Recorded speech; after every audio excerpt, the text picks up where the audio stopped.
ओम अज्ञानतिमिरन्धस्य ज्ञानाञ्जनशलाकया चक्षुरोन्मिलितं येन तस्मै श्रीगुरवे नमः। चैतन्यमनोभीष्टं स्थापितं येन भूतले स्वयं रूपा कदा मह्यं ददाति स्वपदान्तिकम्। वन्देऽहं श्रीगुरो श्रीयुतापदकमलं श्रीगुरून् वैष्णवांश्च श्रीरूपं साग्रजातां सहगणा रघुनाथान्वितं तं सजीवम् साद्वैतं सावधूतं परिजना सहितं कृष्ण चैतन्य देवं श्री राधा कृष्ण पादान् सहगणा ललिता श्री विशाखान्वितांश्च हे कृष्णा करुणा सिंधु दीनबंधु जगत्पते गोपेश गोपिका कांत राधा कांत नमोस्तुते तप्त कांचन गौरांगी राधे वृंदावनेश्वरी वृषभानुसुते देवी प्रणमामि हरिप्रिये वाञ्छाकल्पतरुभ्यश्च कृपा सिन्धुभ्यैव च पतितानां पावनेभ्यो वैष्णवेभ्यो नमो नमः। नमो ॐ विष्णुपादाय कृष्णप्रेष्ठाय भूतले श्रीमते भक्तिवेदान्त स्वामिनिति नामिने नमस्ते सरस्वती देवे गौरवाणी प्रचारिणे निर्विशेष शून्यवादी पाश्चात्य देशतारिणे जय श्री कृष्ण चैतन्य प्रभु नित्यानंद श्री अद्वैता गदाधर शिवासदि गौर भक्तवृंद हरे Krishna Krishna Krishna Hare Hare Hare Ram Ram Ram Hare Hare Hare Krishna. So welcome everyone to our Bhakti Vaibhav class. We are discussing from second canto. We are on chapter 2. So second chapter is entitled, we are in chapter 3. Pure devotional service. So in the first 2 chapters, Shukdev Goswami answered the various questions of Parikshit Maharaj. What is the duty of everyone? What is the duty of a person who is about to die? What one should chant, hear, remember, what one should not chant, not hear, not remember. So basically describe the process of jnana, process of bhakti, and establish that how bhakti is superior to jnana. So now in this 3rd chapter, he establishes how bhakti is superior to karma. Why one should not practice karma yoga. And then he describes that many people, those who are less intelligent, they take to worship of devatas. And if somebody says, well, I have material desires yet remaining, what to do? Should I go to devatas? He said, no, akama, sarvakama va, mokshakam, udardi, whatever you have, whatever desires, please go to Krishna. Okay, is it that in due course of time, a demigod worshipper will become a devotee of Lord Vishnu? He says, no, it doesn't happen like that. Only by only by Bhagavata Sangataha, only by association of devotees it is possible.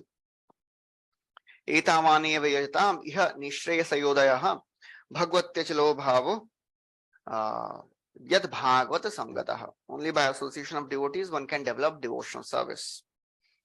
And why to take to Devta, why to take to worship of Vishnu at the end of the life? Because everyone ultimately takes to the worship of Vishnu only. So when Jnanis take to Lord Vishnu's worship. So then sages, after hearing all this, they are thinking, well, it seems that Shukdev Goswami has summarized everything and he is about to leave. So Sud Goswami has completed everything and he is about to leave. So Shaunakadi Rishis, they are inspiring Suta Goswami to speak more. So first they say that, well, when Maharaj Parikshit, he heard all this, he must have asked something more, because in association of devotees, nobody can stop hearing about Krishna Katha. And then they describe that what is the use of this long life? Why waste time? Ayur harti vai pumsam. With every rising and setting of the sun, the life is decreasing. And what is the use of long life like trees? Tarva kimna jivanti. Even trees live long life. What is the use of that? And then he very, very graphically he chastises those who are materialistic. Swa vidvara ushtakharai samsta purusha pashu nayatra karna pathopeta jatu nama gadagrajaha. Only people who are materialistic, they are like hogs, dogs, camels, and asses. They worship those who are similar.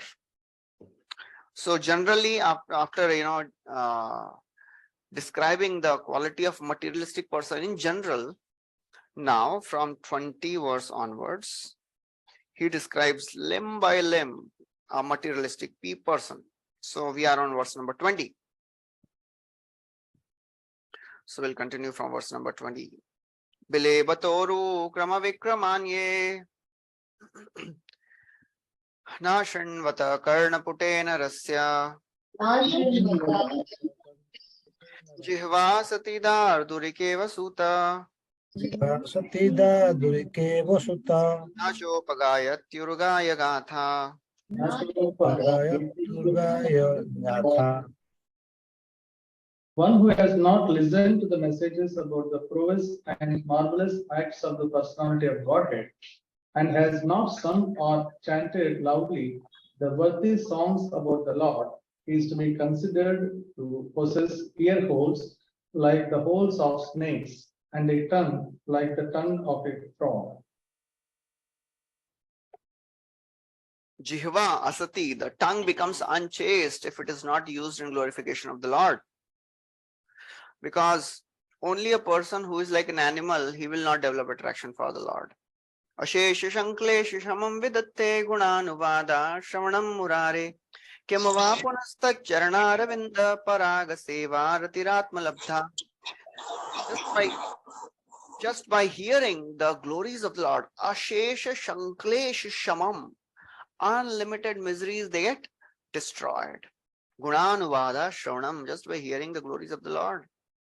Kimva punastat, what to speak of that person who has attained spontaneous attraction for the pastimes of the Lord. Paraga seva rati, one who has developed attraction for the lotus feet of the Lord and the pastimes of the Lord.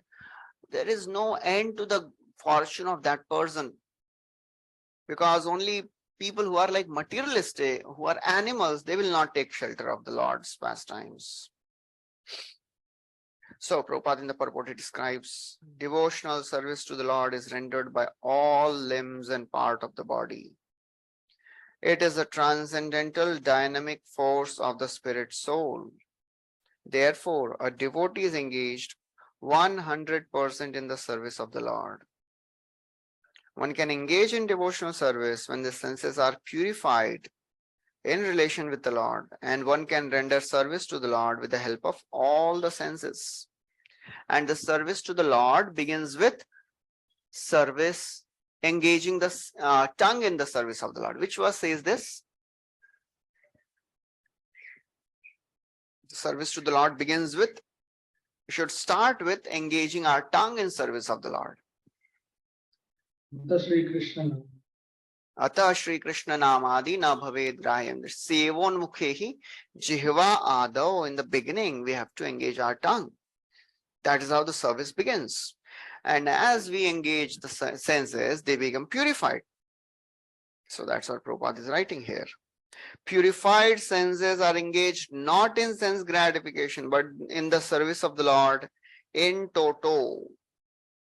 Service to the Lord is completely purified, is the completely purified use of senses. So basically, when senses are used in service of the Lord, that is the actual purification of the senses. Otherwise, anything you do with the senses, it will just contaminate the senses. It will just bring the senses down to the lowest of the level possible, because that is the nature of this world. It's like water comes down to the lowest level. Similarly, if you allow the senses to just wander, it will go to the lowest of the things in the world. So the more we hear the pastimes of the Lord, the more we get purified. And then Prabhupada in the further purport, he describes how we have to learn this science from the bona fide spiritual master. And spiritual understanding is nothing like an electrical charge from the master to the disciple, as foolishly claimed by some propaganda mongers. And Prabhupada writes in some other purport that one of the spiritualists, he said, he touched his disciple and the disciple experienced a shock, electrical shock. And then he fainted. And then when he came back, he saw that his guru is crying. He said, what happened, Gurudev? He said, well, I have given all my energy to you and I have left with nothing. Prabhupada said, this is foolishness. This is just cheating. It doesn't happen like that. So that's what Prabhupada writes here. Then Prabhupada says, in the Chaitanya Charitamrita, it is said that one should receive the teaching of Lord Chaitanya with intellect and full senses, so that one can logically understand the great mission.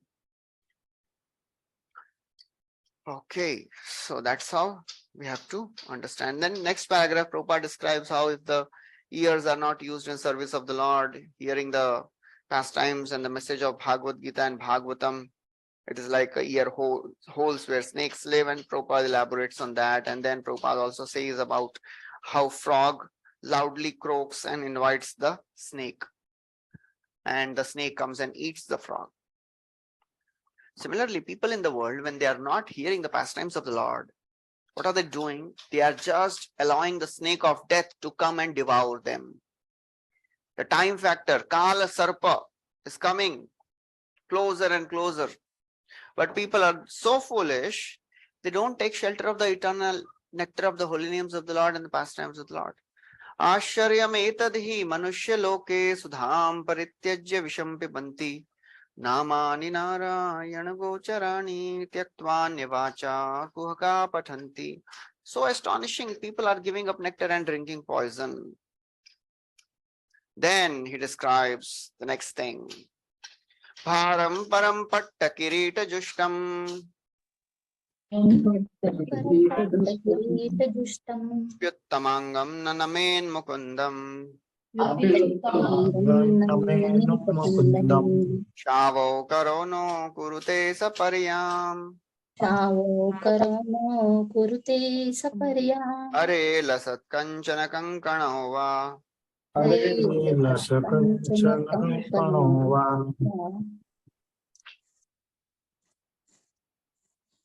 upper portion of the body, though crowned with a silk turban, is only a heavy burden if not bowed down before the personality of Godhead, who can award mukti, freedom.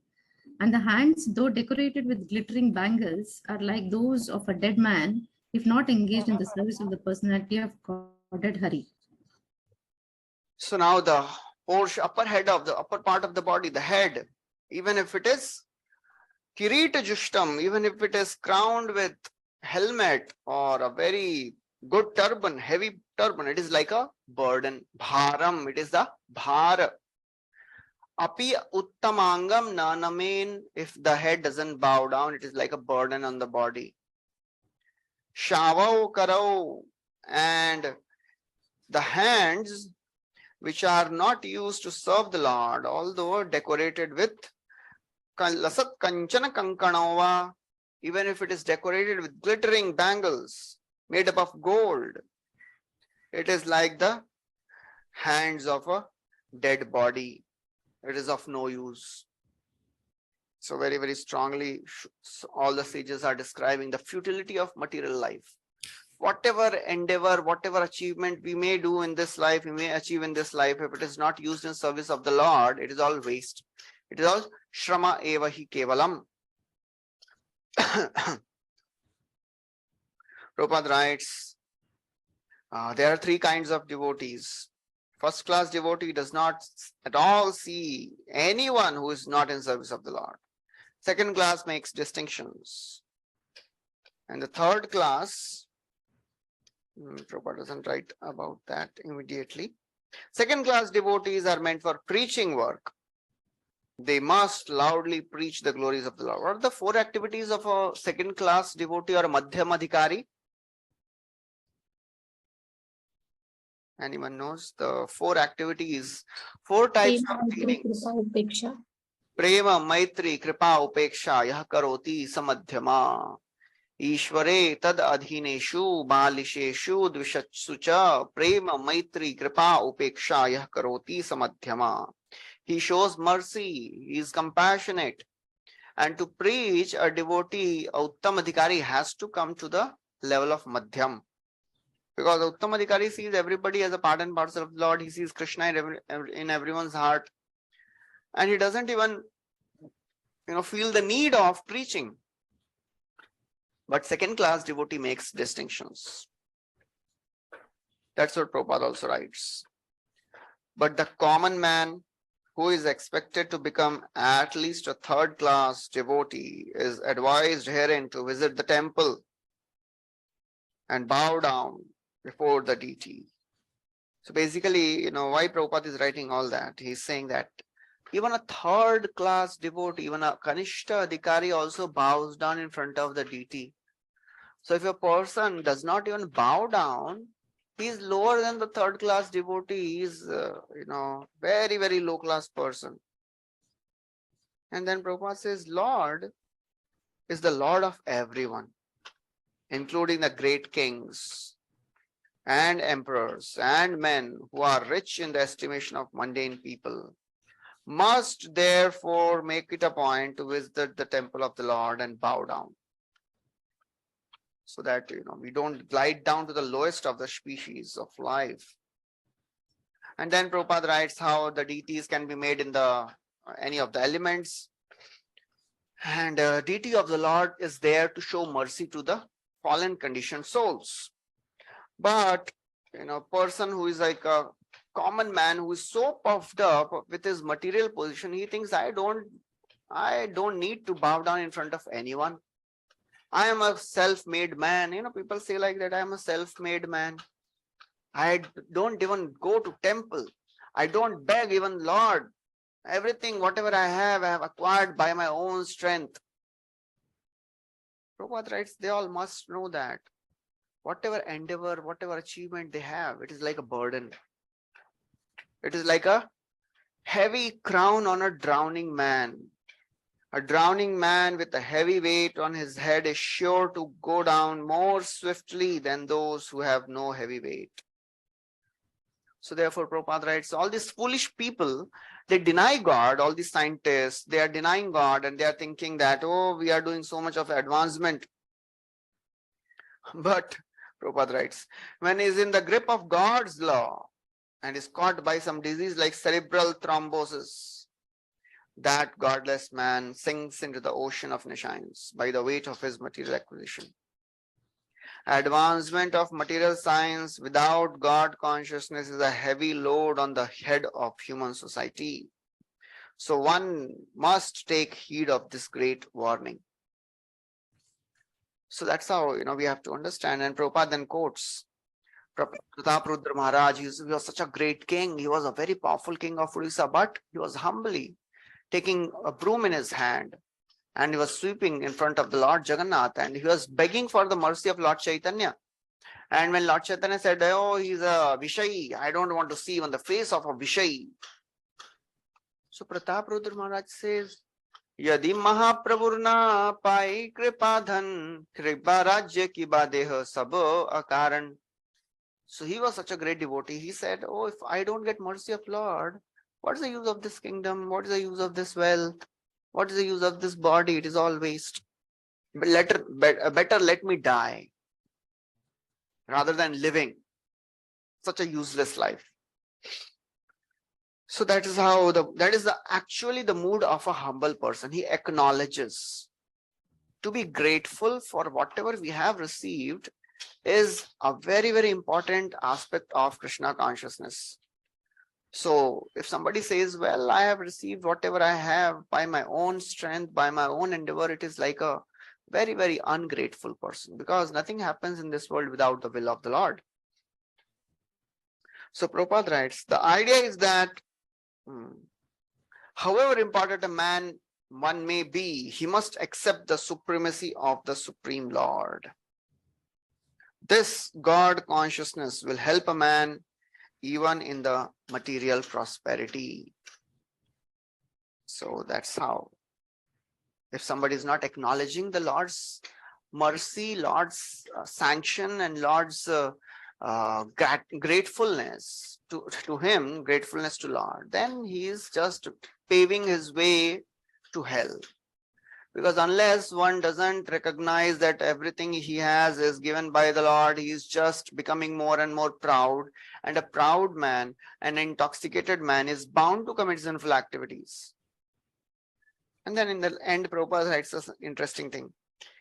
So, even though a rich man's wife with glittering bangles made of gold on her hands, she must engage herself in rendering service to the Lord. So, whether one is a great man or a wife of a great man, they should always be humble enough to render some menial service to the Lord. That is the way to accept the supremacy of the Supreme Lord, who is Akhilakoti Brahmanda Nayak. And then he continues, Barhayite ye nayane naranam Gani Vishnu Nanirikshato ye Ni Vishnu Nirakshato ye Pado Nirnam Tau Dramajanma Bhajo Ado Numato Navajo Kshetrani Manu Vrajato Hareryo. Nanu Vajato Harayo.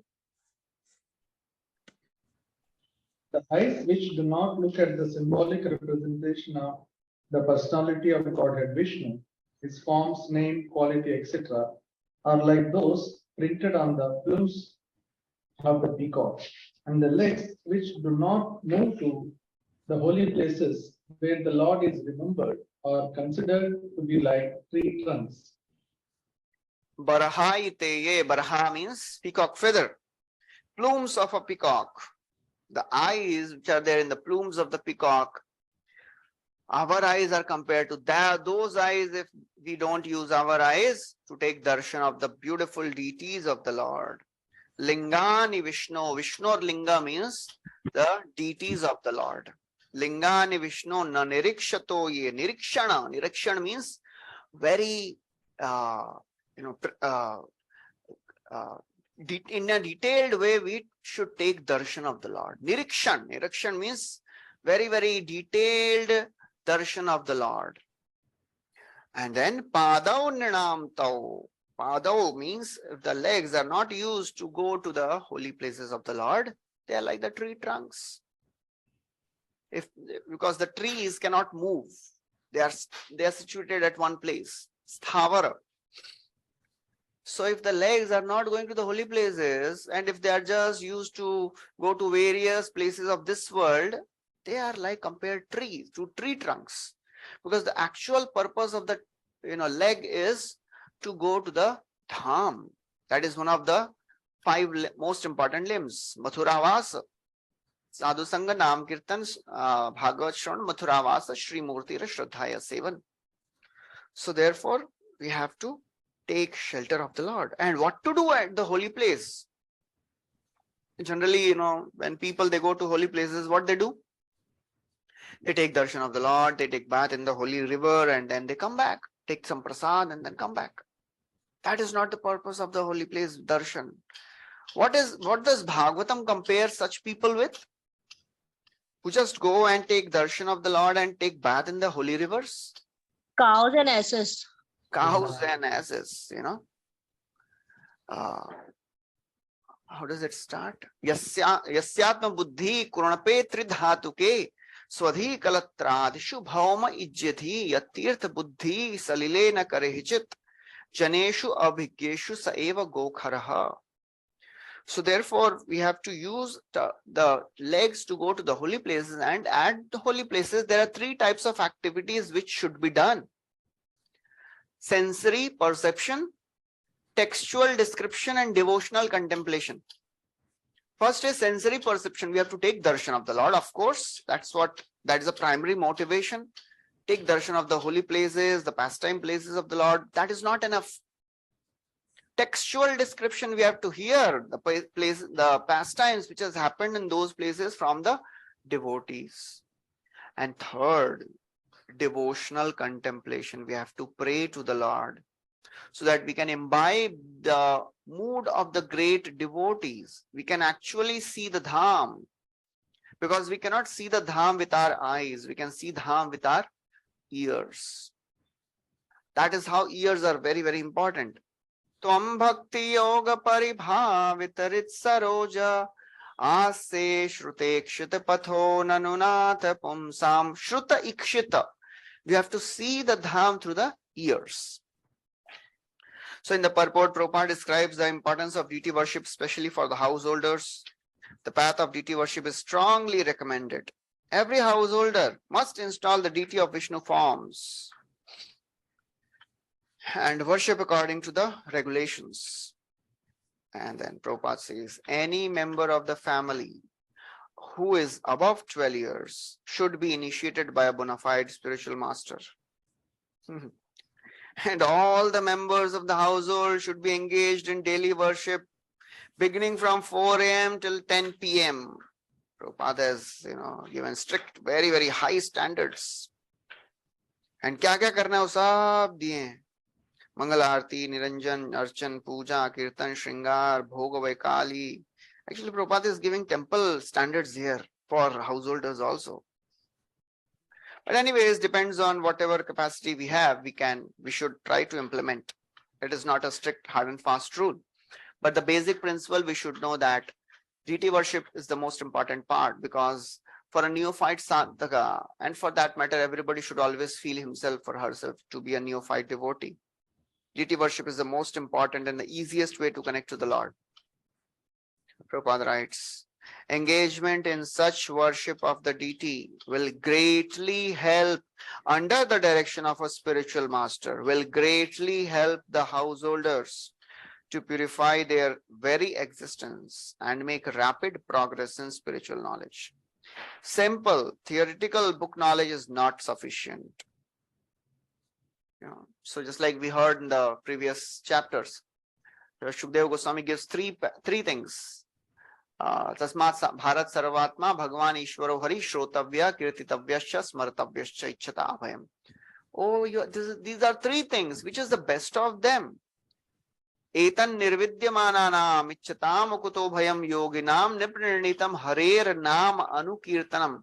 Actually, before that, the kirtan was described, and then now there are various types of kirtan. Which is the best of the kirtan?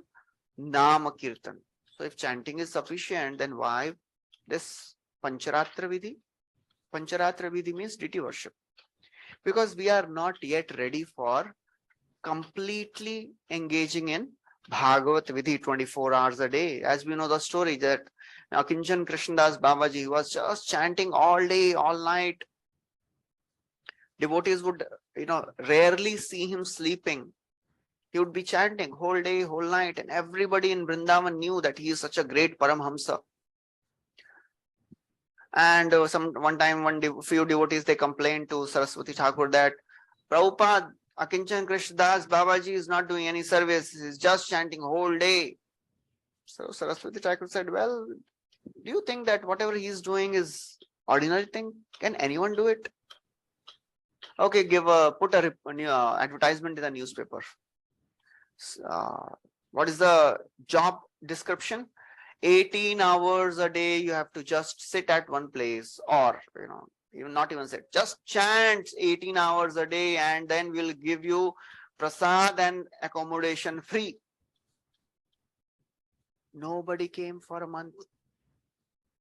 So therefore, for us, Srila Prabhupada has given this Bhagavat Vidhi, Pancharatra Vidhi also.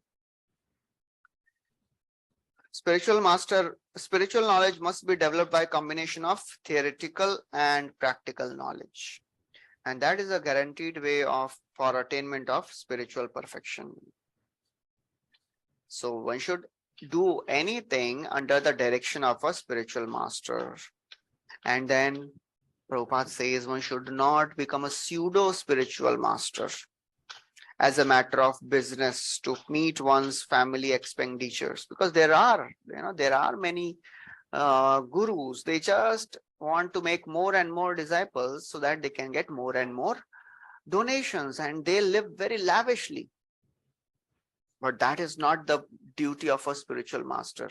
Spiritual master means he should just have one motivation to enlighten and raise the consciousness of the disciple. And then Prabhupada describes in the next verse, next paragraph, only attention engaged in the service of the Lord, especially in dressing and decorating the temple, can save the man from hellish cinema attractions and rubbish sex songs broadcast everywhere by radios. So there is only one way to come out of this, lusty propensities to enjoy the senses. The more we engage in service of the Lord, deity worship of the Lord.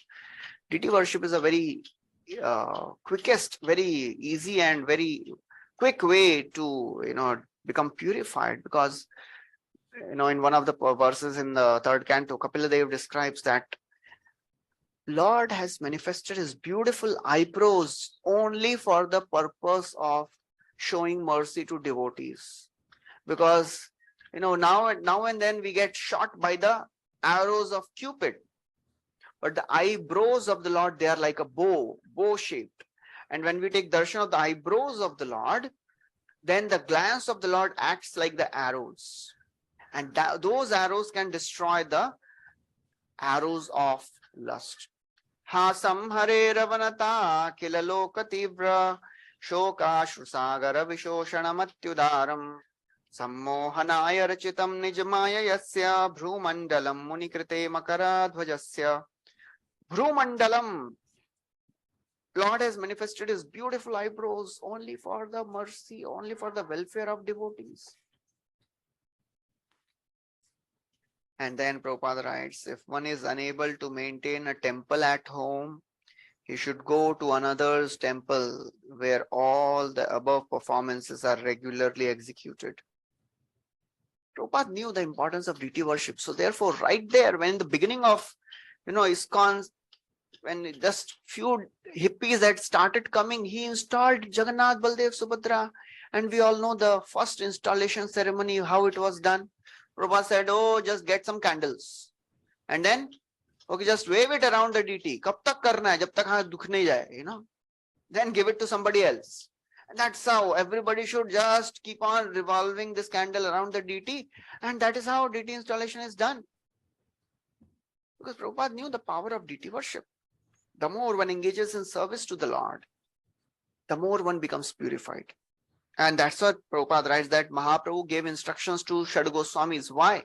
Rupa Sanatana Goswami, Tumi kariha bhakti shastrera prachar, Mathuraya lupta tirthera kariha uddhar, Vrindavane Krishna seva, Vaishnava achar, Bhakti smriti shastra kariha prachar. 4 instructions he gave to Rupa Sanatana Goswami. And one of them was establish temples, establish deity worship, because that is a very important way to get purified. So that's what Prabhupada writes. And then in the further paragraph, Prabhupada writes, one should not visit all these sanctified pilgrimage places with sightseeing. It is not a sightseeing. And we know the story of Prabhupada when he was there with Saraswati Thakur in Vrindavan, and all the devotees, they announced that, we have 2 options. Either we can go to Sheshashai Vishnu, and Srila Prabhupada, Saraswati Thakur, he'll be also speaking. So you can choose. So most of the devotees left. Only few sannyasis were there, and Prabhupada was there. Abhay Charan Day. And he was listening. And Prabhupada says, my spiritual master's English vocabulary was so high, I could rarely understand something, but still I was there sitting, because I was thinking what I can see with my eyes. Let me sit and hear something from my Gurudev. And later Saraswati Thakur, he acknowledged, he says, when Abhay Charan Day, his name went for initiation, he said, yes, I will initiate him. He likes to hear, he doesn't go away. So one should go to the holy place to hear. That is called Anuvraja. One of the 64 limbs of Bhakti, Rupa Goswami writes in Nectar of Devotion, Anuvraja. Anuvraja means going to the holy places. One who does not move in that way is as good as standing tree condemned by the Lord not to move. The best purpose of such traveling tendencies, people like to travel. Every day in our temple here in Radha Gopinath, so many Western people, they just come. And most of them are old people. And they are just going to all the places. People like to just travel. Without any purpose, इधर जाना है उधर जाना है, देखना है बस, संसार का दर्शन करना है. How things, actually they are attracted by the potency of the Lord. All the attractive things, Krishna says, yad yad vibhuti mat sattvam srimad urjitam evava mama tejo amsha. People like to see the manifestation of Krishna's power, but they don't want to see the root of that manifestation, the source of that manifestation. That's why they get bound. Prabhupada writes, best purpose of such traveling tendencies could be fulfilled by visiting the holy places established by great acharyas and not get misled by atheistic propaganda of money-making men. Okay, then next verse. Jivanshasho bhagvatangri renum na jatu bhaktyo abhilabhet yastu Shri Vishnu Padya Manujastu Lasya Swashanshavo Yastu Naveda Gandham. The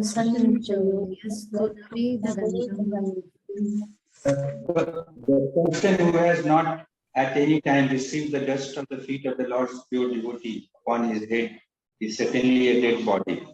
Person who has never experienced the aroma of tulsi leaves from the lotus feet of the Lord is also a dead body, although breathing. Prashan, although living, but he is like a dead body, Shava. He is a living dead body if Bhagavatangri Renum, if he is not smearing his body with the dust of the lotus feet of the devotees. Najatu martyo abhilabhet yastu, if he doesn't receive. Abhilabhet means he doesn't receive the dust of the devotees. What does it mean to receive the dust of the devotees' feet? Sometimes devotees in the sporting activity of getting dust of the devotees' feet. हमारे बहुत सारे devotees का पाँव भी fracture हुआ है. मतलब आपका पाँव टूटे चलेगा, मुझे dust दे दो, So what does it mean actually to take dust of devotees' lotus feet? That means be ready to execute the instructions given by the devotees. That is the actual purpose, that is actual meaning. And of course, if we get the dust of the devotees' feet practically, then that is great. But more than that is executing the instructions of the devotees. Whatever instructions the pure devotees or senior devotees they give, it is more important to execute those instructions with a grateful heart. Because whatever service we are getting, it is a treasure. A service is a treasure. It is a dhan. Payayar agya dhan brajera Vaishnavagan. Kaviraj Goswami saying, I have received the wealth of orders. So therefore, if somebody doesn't get that, he's like a dead body. Sri Vishnu Padya Manujal Tulasya. And if somebody doesn't smell the aroma of Tulasi, he is also like a dead body. So Srila Prabhupada, he quotes Chakravarti Thakur. He says, the breathing dead body is a ghost. When a man dies, he's called dead. But when he again appears in a subtle form, not visible to our present vision and acts, he is a ghost. Ghosts are always bad elements, creating fearful situation.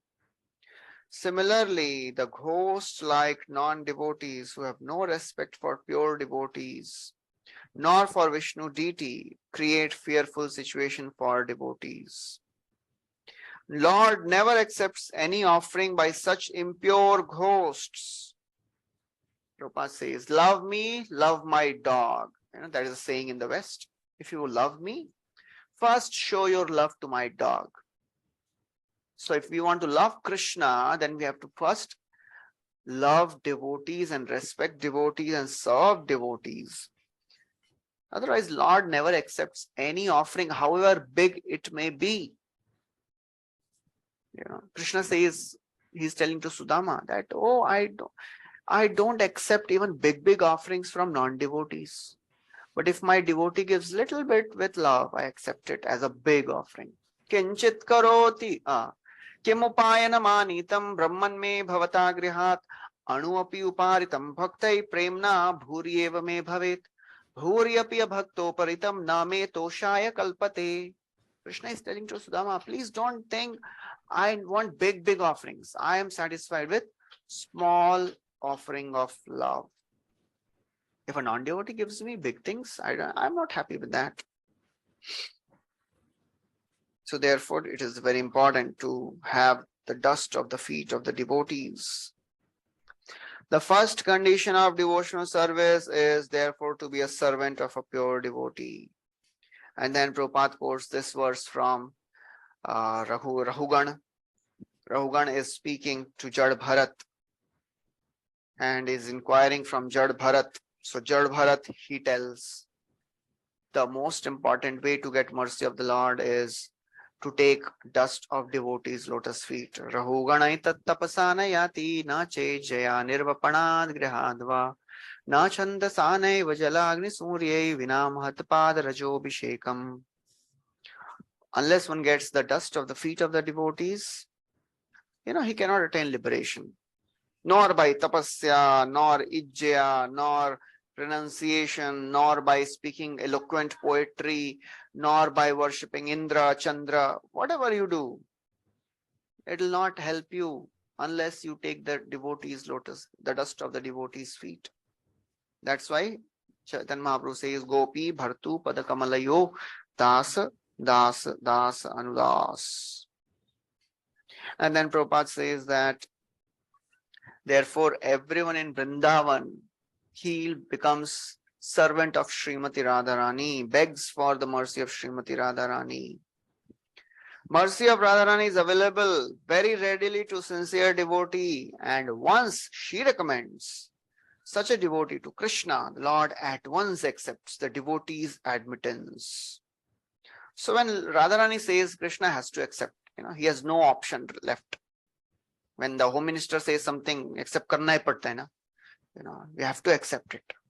Otherwise problem ho jayega. So Radharani, whenever she says something, Lord has to accept. Even if, Radharani says, oh Lord, please give him mercy. Bole, isko, ye to hai Bhagavatam mein baithte hi so jata hai. Radharani say, Arey, at least Bhagavatam mein so raha hai na, ghar pe to nahi so raha hai, please give him mercy.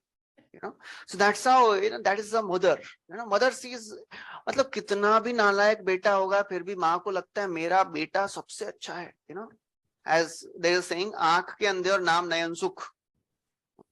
मतलब माँ को कभी भी लगेगा ही नहीं कि मेरा बेटा नालायक है. Even if he's a blind person, she will call Nayan Sukh. Oh, he is giving me pleasure. And just like when Hiranyaksha was killed by Varahadev, Diti was saying, oh, my son was so very great, innocent. That's how biggest underworld Don ki maa ko bhi yahi lagta hai कि मेरा बेटा कितना अच्छा है. So whatever we may be, if we approach Srimati Radharani and with a sincere heart, of course, if we are having a sincere and repentant heart, and we go to Srimati Radharani and pray to her, then she will recommend, and then Lord has to give mercy. Okay, next verse. Very, very important verse. Tadashmasaram hridayam batedam yad grihyamane harinamadheyahe Mane harinamaye ina vikriyeta yada vikaro netre jalam gatra ruheshu harshaha.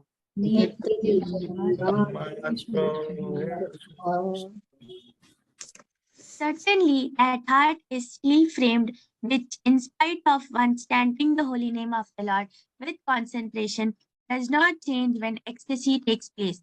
Ears fill the eyes, and the hairs stand on end. Tada ashmasaram, the heart is like a steel framed heart. If while chanting the names of the Lord, Na vikriyetat yada vikaro. If there is no vikar, if there is no transformation arising in the heart while chanting the names of the Lord and manifesting in the forms of netre jalam, tears, gatra ruheshu harshaha, and the hair standing on end, all these symptoms are not manifesting in your body, that means your heart is steel framed. That's what our heart is. कब से जब कर रहे हैं, हम इसलिए रो रहे हैं ताकि कि भाई क्यों नहीं आंख से आंसू आ रहे हैं, इसलिए that's why we cry. So that therefore, the more heart is steel framed, covered with a thick layer of illusion and ignorance, and the desire to enjoy and to be the controller in this world, that is like a steel framed heart, will not be able to experience Krishna's the ecstasy of while chanting Krishna's holy names. Just like in Chaitanya Charitamrita also, it is described. Krishna naam kore aparadhera vichar, Krishna bolile aparadhera na hoye vikar. When you chant the names of the Lord, and if you are offending devotees, or we are making offenses to the holy names, Krishna naam kore aparadhera vichar. Krishna naam takes offenses. Therefore, aparadhira na hoy vikar. And then Kaviraj Goswami quotes this verse, Tadashmasaram Hridayam Batedam. Because we commit offenses, that's why we cannot experience Krishna. We cannot experience ecstasy. Ek Krishna Nam Kore Sarva Papanash, Premera Karana Bhakti Kore na Prakash. Just one name is sufficient to arise the love of God. One Shuddha Naam, one pure name. Premera uday hoye, premera vikar, Shved kampa pulakadi gadgad ashrudhar. Just by chanting one pure name, one can experience all the symptoms of ecstasy. Shved kampa romancha shru gadgad adidhar. Anayase bhavakshaye krishnera sevan. Very, very easily one can experience Krishna. Eka Krishna name phale pai eto dhan. Just one name is sufficient to give love of God.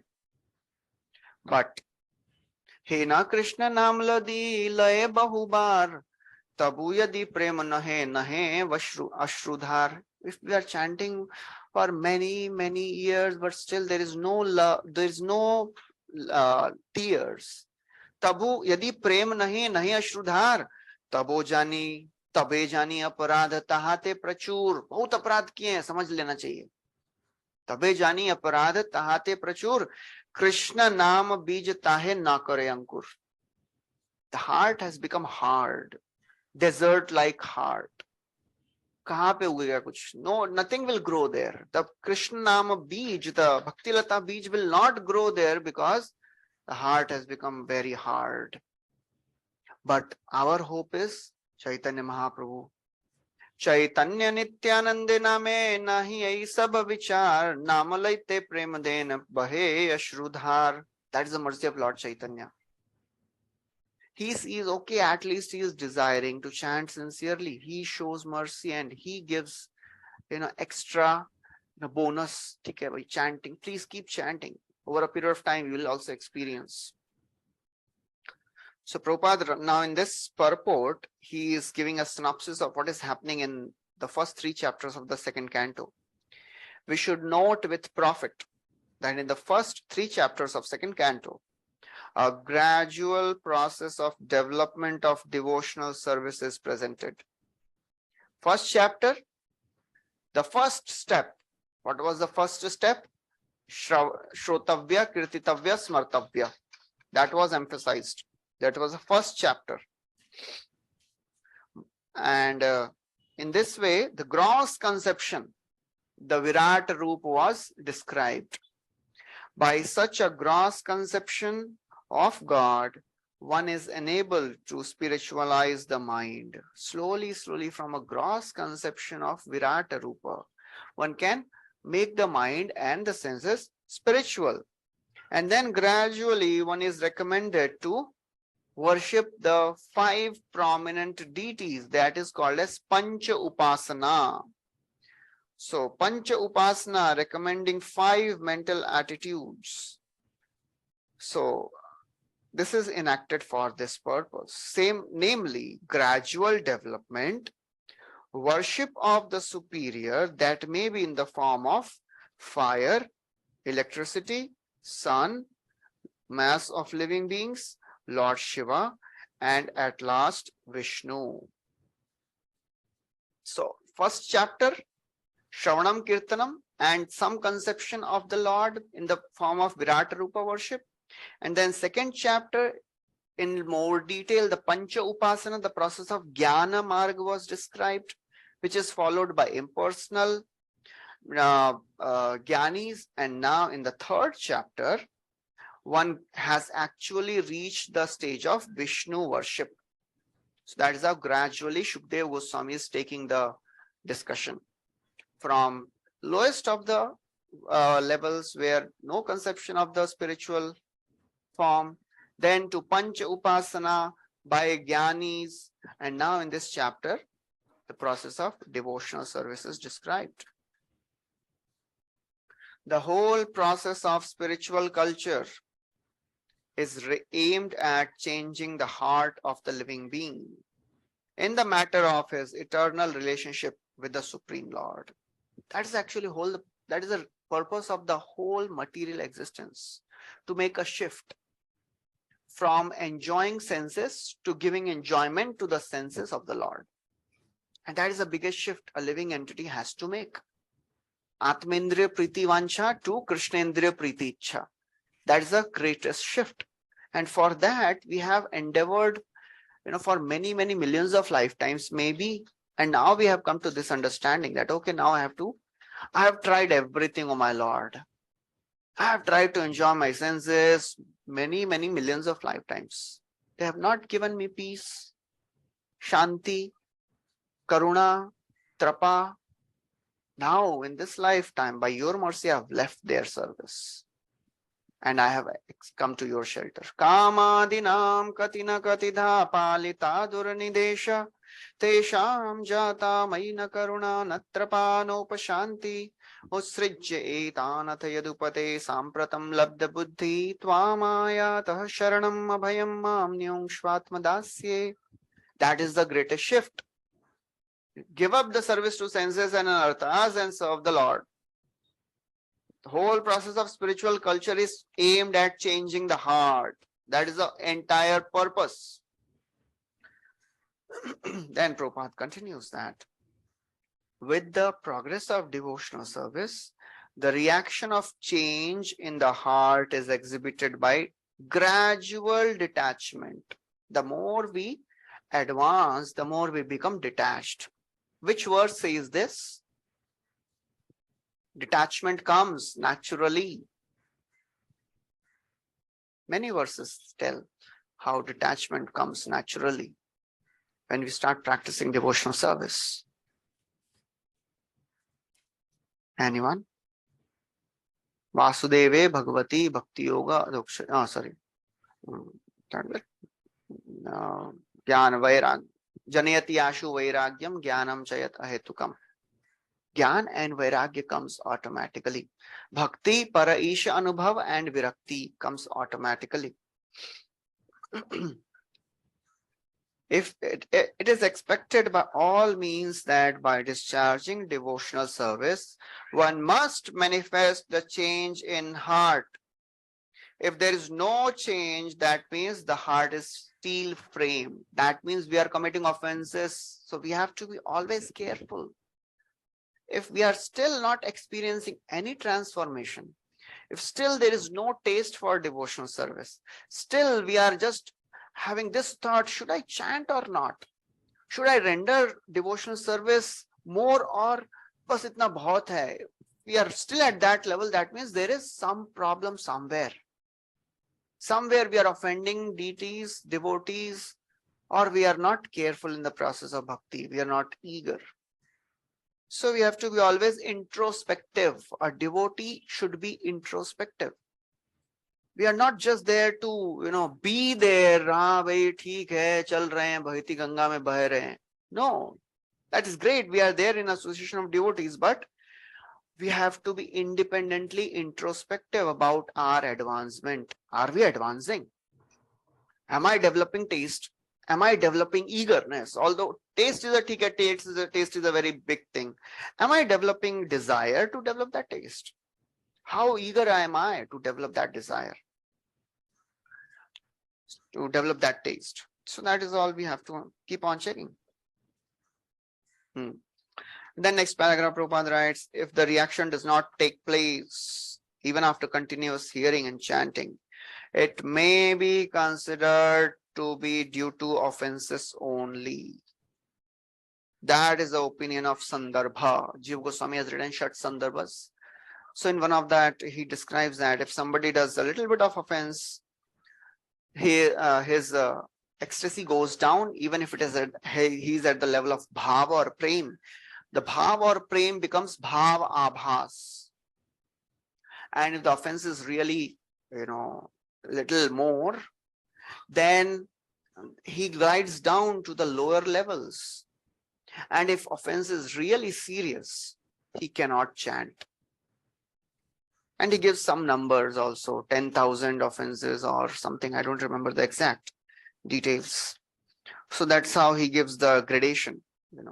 Much more offense, that means the person will not be able to chant also. And then in the next paragraph, Prabhupada describes Vishwanath Chakravarti Thakur has very critically discussed all these bhava displays in connection with some unscrupulous neophytes imitating the above symptoms. So then Prabhupada makes a point how to understand that if a bhakta is actually at the level of bhava, because there are many times, some neophytes, sahajiyas, they make a show of ecstasy. So I think we discussed in the last class also, there are 9 symptoms of bhava bhakta. So Prabhupada writes all that. Shanti, Avyartha Kalatvam, Virakti, Manashunyata, Ashabandha, Samutkantha, Namagane, Sadaruchi, Asaktita, Gunakhyane, Pritistad, Vasati Sthale. All these Prabhupada is writing. So that's how Prabhupada describes this purport very nicely. Okay, so after this, after glorifying the process of devotional service and describing how futile this material life is if it is not used in service of the Lord, now in the 25th verse, they say, therefore, O Suta Goswami, please speak Krishna Katha that had happened between Shukdev Goswami and Parikshit Maharaj. Please don't stop. Athapi dehyang manonukulam Bhagavata Pradhanaha Yada Havaya Sakiratma Vidya Visharado Nripatim Sadhu Prishtaha.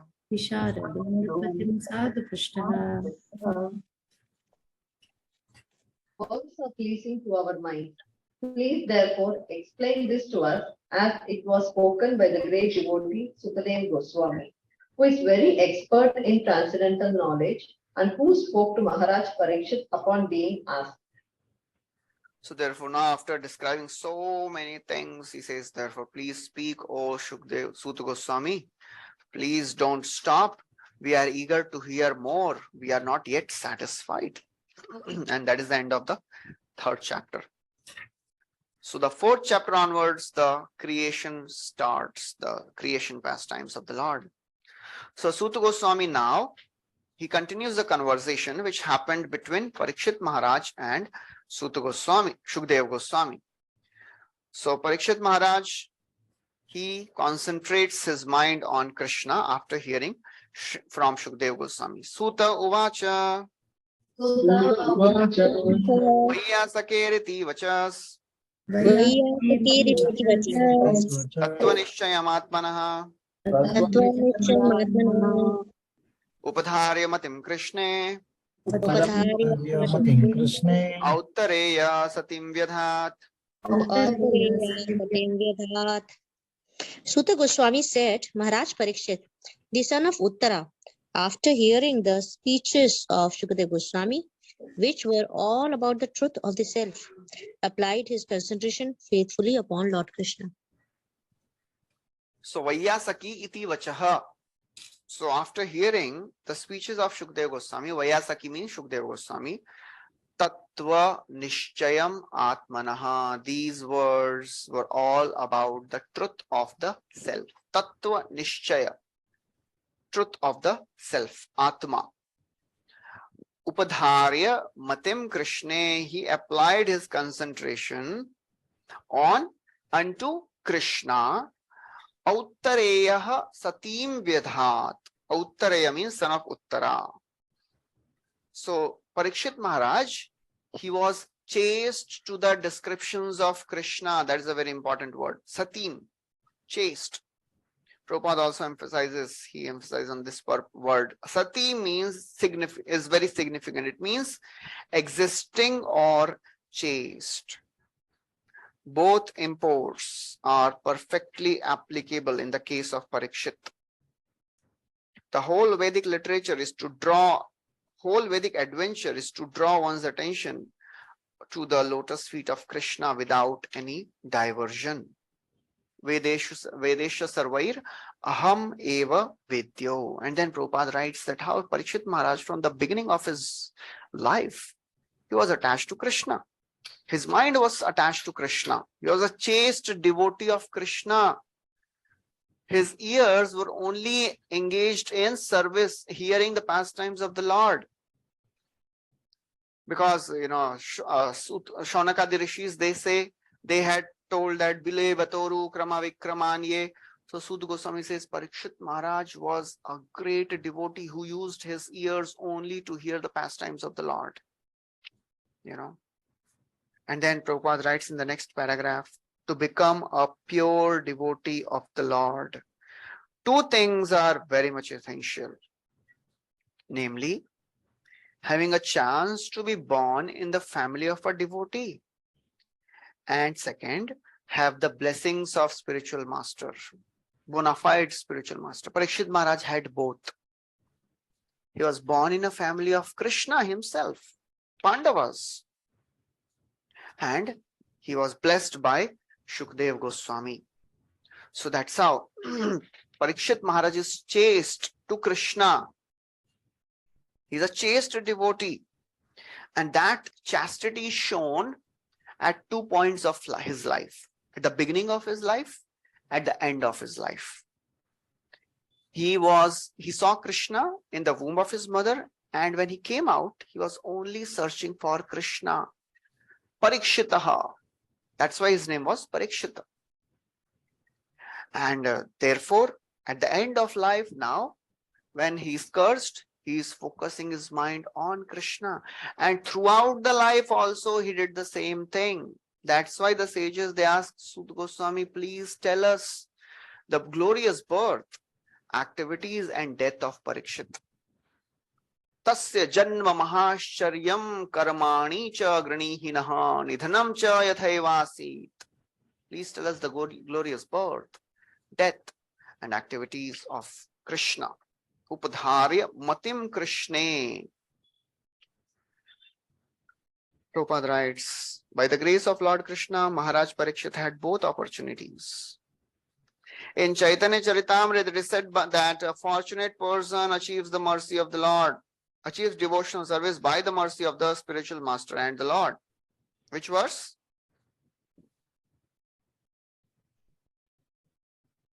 Brahmanda Brahmite. This was perfectly applicable in the case of Parikshit Maharaj. By way of being born in the family of devotees, he automatically came in touch with Krishna. So that's how only by the mercy of the Guru one can get Krishna. Dhruv Maharaj, he also was, blessed by the instructions of Narad Muni.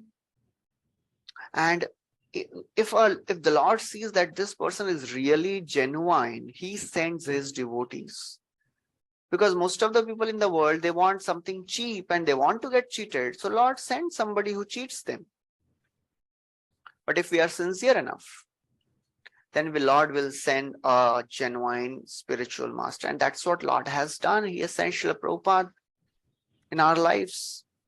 Because we had some Sukriti from some lifetime, or by the mercy of the devotees, we developed that Sukriti and we had some desire. And most of the cases, even if there is no desire, but still, the Lord sends devotees. So that's how Parikshit Maharaj was a great, fortunate person, because he got mercy of the Lord and the mercy of the devotees. So it may be said that by mercy of Krishna, one can get detachment from things of the world, material things of the world. What are the things that cause detachment? So it may be asked, what are the things which cause attachment? Sorry. Because only by the mercy of the Lord one can become detached from the material things. So what are the things which cause attachment in this world? Next verse describes this. What are the various things people are attached to, and what are the things Parikshit Maharaj gave up? Very, very famous verse. Children, family, lifestyles, livings. Yeah, so next verse describes that. Atmajaya Sutagara Jaya Sutagaro Ashudravina Bandhushu Shudravino Rajye Cha Vikale Nityam Rajye Cha Vikale Virunam Mamatam Jaho.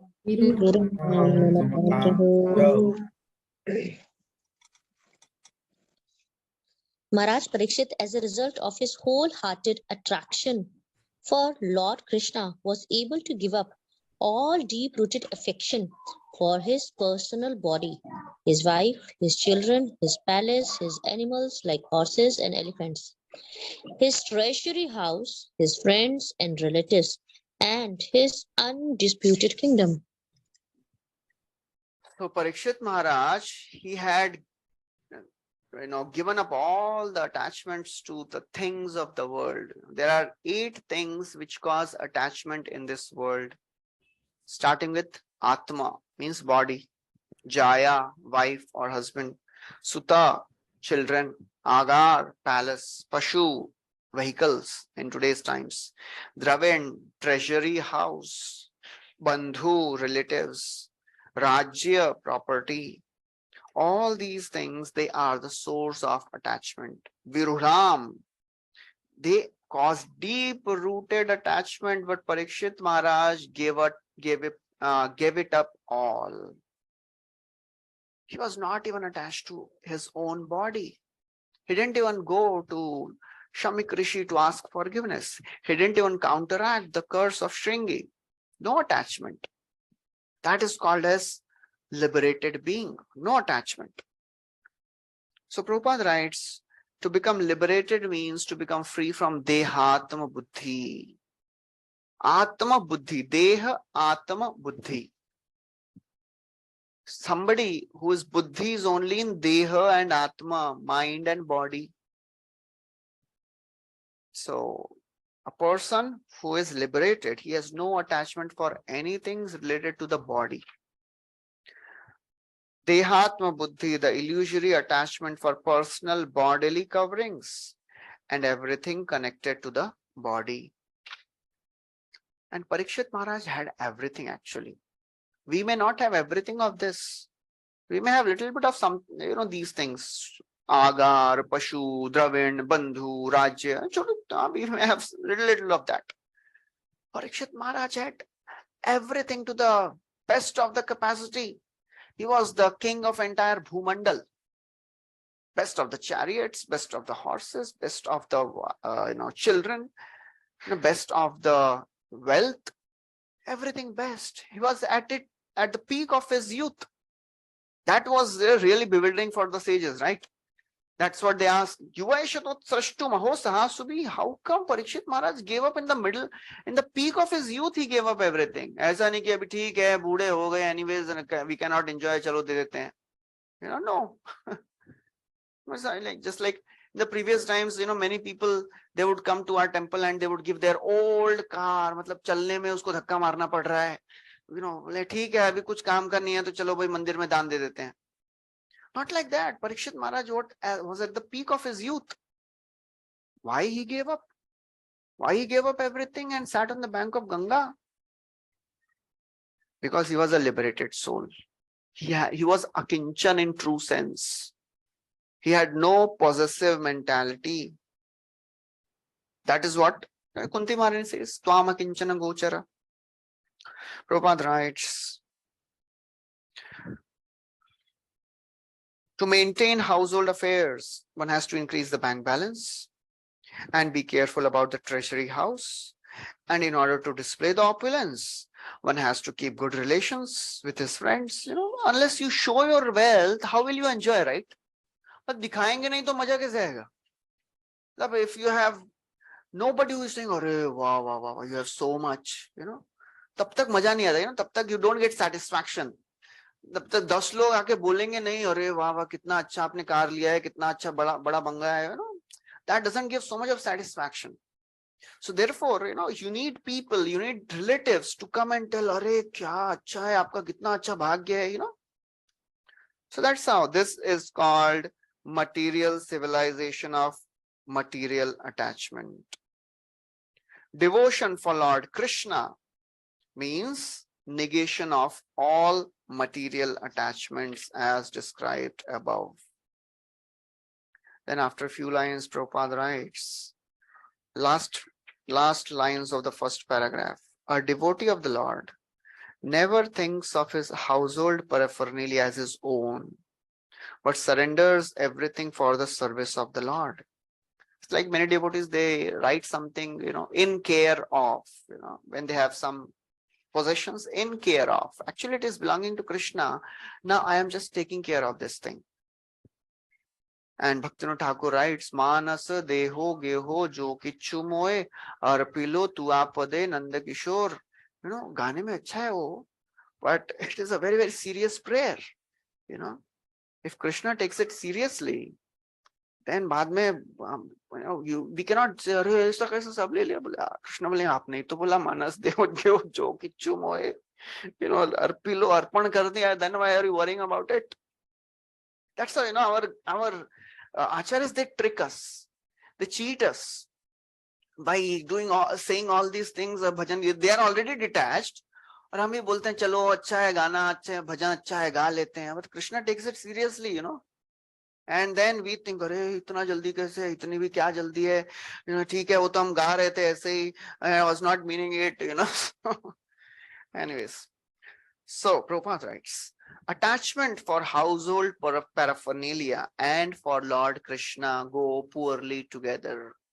Sense gratification and Krishna consciousness go ill together. One attachment is the path of darkness. Other attachment is the path of light. Where there is light, there is no darkness.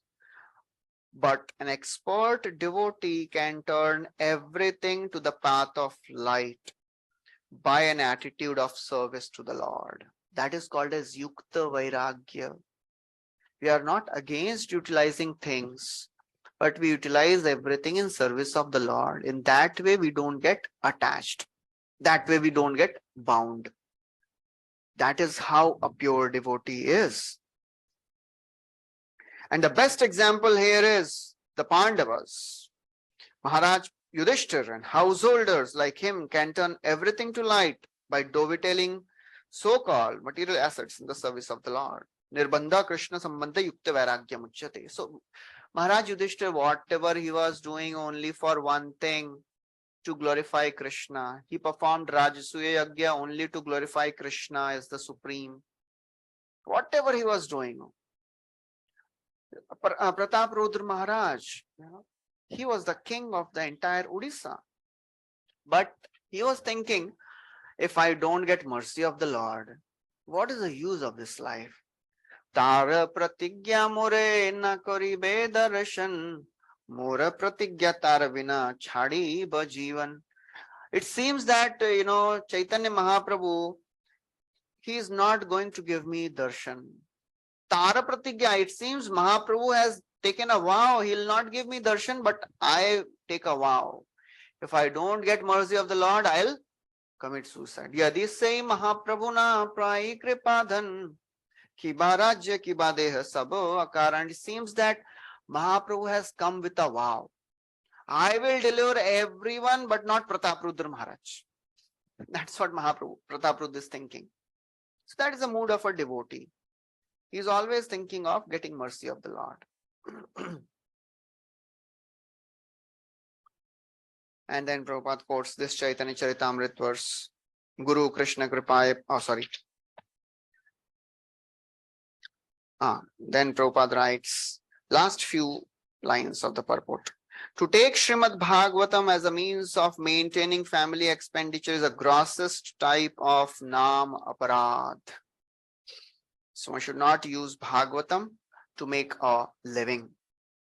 So that's what is very, very deadly. So this Parikshit Maharaj is the ideal householder. There are many ideal householders described in Srimad Bhagavatam. One of such is Kardam Muni and Devahuti. He did tapasya for 10,000 years and he prayed for a good wife so that he can serve the Lord. But amazingly, when Swayambhu Manu came to offer his daughter, Kardam Muni says, well, I will accept your daughter as wife, but I'll leave as soon as I give her a child. So that's a very, very wonderful standard of household life. He lived in a householder life, but with a detached consciousness. Similarly, it is described about Swayambhu Manu. Although he was, the emperor, he is Manu, but he spent his life hearing, speaking and writing about the pastimes of the Lord. The word writing is also used there. So that's how, great devotees are. They have set standards so that everyone can and else can follow. Okay, so then he continues, next verse.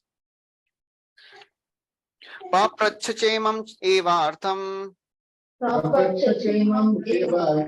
yanmam prichata sattamaha Krishnanu bhavashravane Shraddhadhano Mahamanaha Samstam Vigyaya Sanyasya Karmatraivargikam Jayat Vasudeve Bhagavati Atma Bhavam Dridham Gataha. O great sages, soul, Maharaj Parikshit, constantly wrapped in the thought of Lord Krishna, knowing well of his imminent death, renounced all sorts of spiritual activities, namely acts of religion, economic development, and sense gratification, and thus fixed himself firmly in his natural love for Krishna and asked all these questions exactly as you are asking me. So now Sutta Goswami, he is saying, just like you are asking me all these wonderful questions, Parikshit Maharaj also asked the same thing. This comes very often in Bhagavatam. Whenever somebody asks, the audience asks something to the speaker says, "Arey, inhone bhi yahi question pucha tha," So it comes through 2-3 times in Bhagavatam. All the hearers and the speakers of the Bhagavatam, they are in complete sync. Whenever Parikshit Maharaj asks something, whenever Shaunakadi Rishi asks something to Sutta Goswami says, "Arey, Parikshit Maharaj also asked the same question to Shukdev Goswami." It will come in the last end of the second canto. When Parikshit Maharaj asks something to Shukdev Goswami, when Shaunak Rishi asks something to Sutta Goswami, he says, "Arey, Parikshit also has the same thing." So it happens many times in Bhagavatam. So at the end of second canto, Shukdev Goswami tells Parikshit, "Now I will tell you about Padma Kalpa." Padma Kalpa, after hearing the various descriptions of creation, Shukdev Goswami tells, because that was one of the questions of Parikshit Maharaj. Please tell us what happened at the beginning of Brahma's life. Padma Kalpa means the Kalpa. Kalpa means the day of Brahma. Padma Kalpa is the Kalpa in which the lotus flower comes out of the navel of Garbhodakshai Vishnu. That means lotus flower doesn't come on every day of Lord Vishnu, every day of Lord Brahma. Kabhi kabhi aata hai. So in that, on that day where lotus comes out, that is called as Padma Kalpa. And in the beginning of the day of Brahma, beginning of the life of Brahma, the lotus had come. So one of the questions of Parikshit was, please tell us about Padma Kalpa. So Shukdev Goswami बहुत सारे questions का answer देते देते, at the end of the second canto, he says, now I will tell you about Padma Kalpa. So, just imagine if we keep on discussing the creation pastimes for hours and hours and hours. तो क्या मन में आएगा? प्रभु जी थोड़ा सा वो लीला villa कुछ बताइए ना, इतना टेक्निकल हो सुन के थोड़ा बोर हो रहे हैं. So it seems that the sages of Naimisharanya, they were also little, बोले ठीक है बहुत हो गया, तो बोलते हैं एक मिनट, आपने बोला कि Vidura came on the 13th chapter, बताया ना, Vidura came and Yudhishthir Maharaj welcome, वो किधर किधर जाके आए वो बताइए. And he met Maitreya Muni also, right? So what happened between Maitreya and Vidura? क्या discussion हुआ? ये पादमा कल्पना थोड़ा अभी बाद में discuss करेंगे. So sages, when they tell this to Suta Goswami says, Are Parikshit Maharaj also exactly asked the same thing to Shukdev Goswami. So that's how, the speakers and the audience, they are in perfect sync. ये जब पूछते हैं तब बोलते हैं अरे इन्होंने भी वही पूछा मेरे को. So that's how it is. So Prabhupada writes in the purport. So he's also saying the same thing, Shukdev Goswami, Parikshit Maharaj also asked the same question to Shukdev Goswami, just like you are asking me. Prabhupada writes about Dharma, Artha, Kama. The three activities of Dharma, Artha and Kama, they are generally attractive to conditioned souls.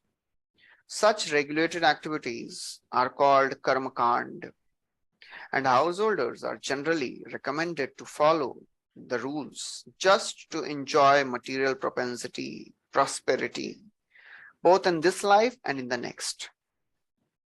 Most people are attracted to such activities.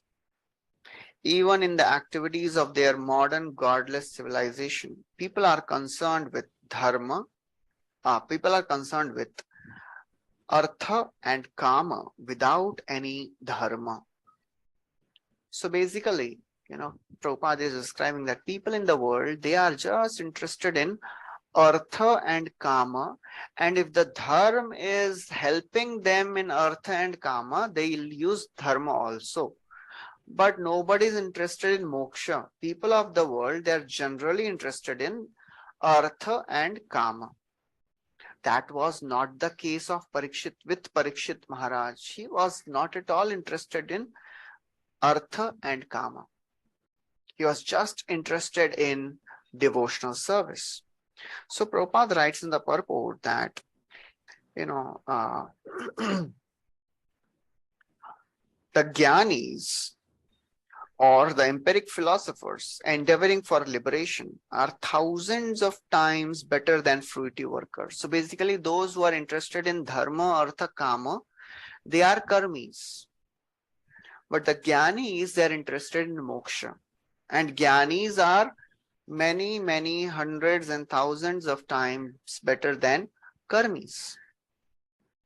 And out of hundreds and thousands of such liberated, before that he says, out of hundreds of thousands of Gyanis, one becomes liberated. Out of hundreds and thousands of those who become liberated, one surrenders to Krishna. Muktanam api siddhanam narayana parayanaha sudurlabha prashantatma kotishvapi mahamune. That is the verse Prabhupada is paraphrasing here. Muktanam, out of thousands of those who are mukta, few out of thousands of those who are siddha, one is a mukta. Out of thousands of those who are mukta, Narayan Parayan is very, very rare. Bhaunam Janmanam Ante. Maharaj Parikshit is specially qualified with the word Mahamana. Mahamana. Shraddhadhano Mahamana, which puts him on an equal level with Mahatma. So Maharaj Parikshit was a Mahatma. And Mahatma means one who gives up all karma kand and depends on Krishna. That is a Mahatma. Ashlishava Padaratam. He is not interested in anything of this world. He is just depending on mercy of the Lord. And then Prabhupada quotes from Rupa Goswami, a devotee is like a chataka bird. Just like a chataka, he just waits for the rains to come. Although he's thirsty and dying out of thirst, still doesn't go to any other reservoir of water to drink water. Just waits for the rains to shower. Similarly, a devotee is not interested in any of this dharma, artha, kama, moksha. He just waits for the mercy of the Lord. Sorry. Uh-oh.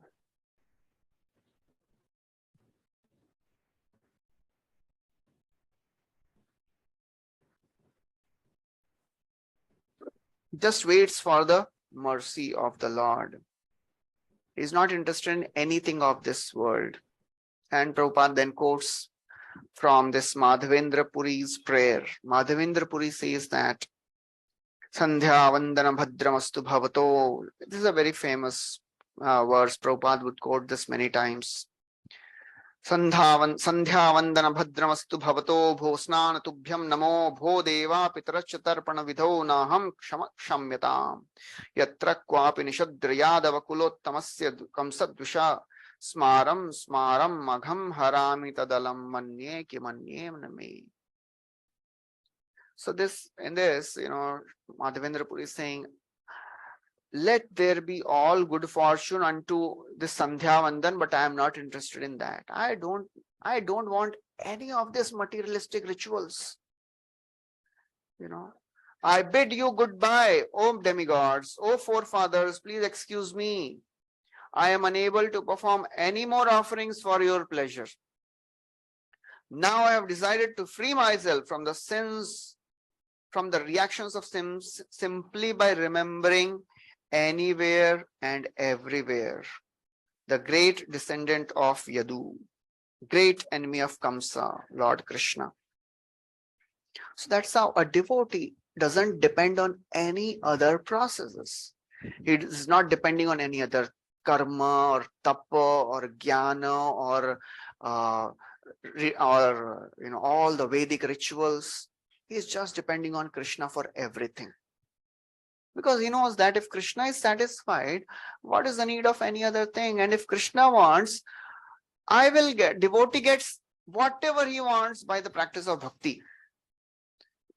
Yat karmabhir, yat tapasa, jnana vairagyaschayat, yogena dan dharmena, shreyo bhiritarairapi, sarvam mad bhakti yogena, mad bhakto labate anjasa. Swarga, apavarga, madhama, katanchid yadivanchati. Whatever my devotee wants, he gets it.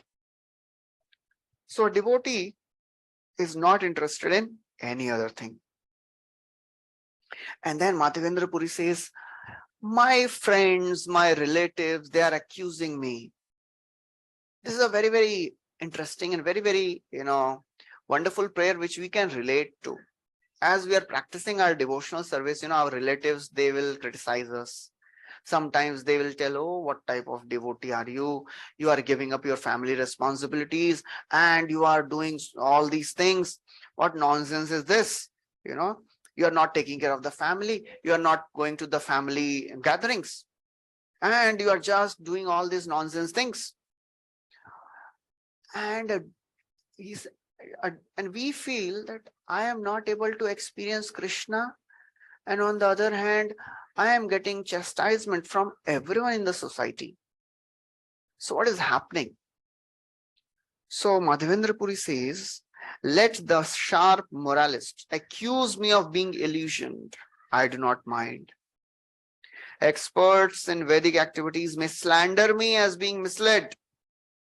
Friends and relatives may call me frustrated. Some people say because isko bahut frustration aa gaya, isliye he's doing like this. He has given up all the family responsibilities out of frustration. My brothers may call me a fool. Wealthy Mammonites may point me out as mad.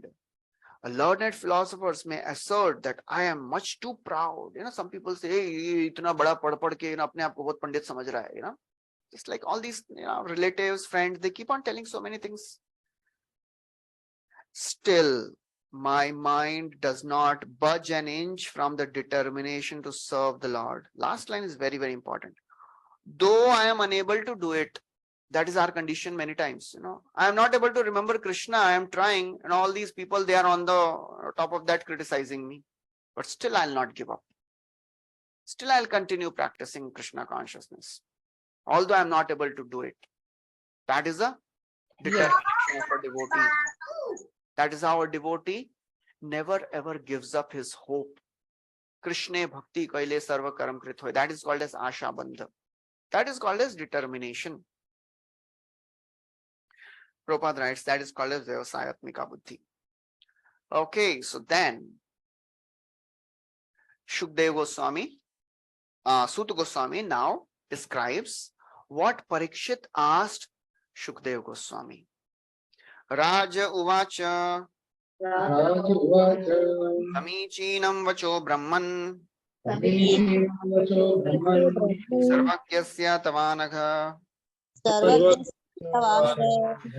Vishiryate Mahyam Hare Kathayatah Katham. Maharaj, O learned Brahmana, you know everything because you are without material contamination. Therefore, whatever you have spoken to me appears perfectly right. Your speeches are gradually destroying the darkness of my ignorance, for you are narrating the topics of the Lord. Hare Krishna. Samichinam Vacho Brahman, O learned Brahmana, you know everything perfectly right. You know everything very, very correctly. Samichinam Vacho Brahma, because you are Sarvagya, you know everything perfectly, and you are Anagha. Anagha means you are without any material contamination. Therefore, Tamo Vishiryate Mahyam, your speeches, they are destroying. Vishiryate means they are gradually destroying my tama, my ignorance. Hare Kathayatah Katham, because you are glorifying the pastimes of the Lord. So that is the, reciprocation between the audience and the speaker. Speaker speaks pure Krishna Katha, and the audience, they acknowledge and they describe, oh, because of this, I am experiencing such transformation. And that is the encouragement for the speaker to speak more. And that is what Shukdev Parikshit Maharaj is doing here. He's saying that, oh, because of your words, your speeches, my ignorance is being destroyed. Although Parikshit Maharaj is already a pure soul, but still, it is a culture to glorify the speaker. It is a culture to encourage the person who is speaking. So therefore he is saying, Tamo Vishiryate Mahyam. Prabhupada writes, the practical experience of Maharaj Parikshit is disclosed herein. The transcendental topics of the Lord act like injections when received by sincere devotee from a person who is perfectly uncontaminated by material tinge. So that's how when we hear Harikatha from a bona fide devotee, then we experience this transformation. Prabhupada quotes this verse from Shvetashvatara Upanishad. Yasya deva para bhakti yatha deve tatha gurau tasyaite kathita hi artha prakashante mahatmana. When a hungry man is given food to eat, he feels satiation of hunger and pleasure of dining simultaneously. Prabhupada is again paraphrasing a verse. Which verse? When we eat food, Satiation of hunger and pleasure of dining happens simultaneously. Bhakti, para isha anubhava, virakti. These three things happen simultaneously, just like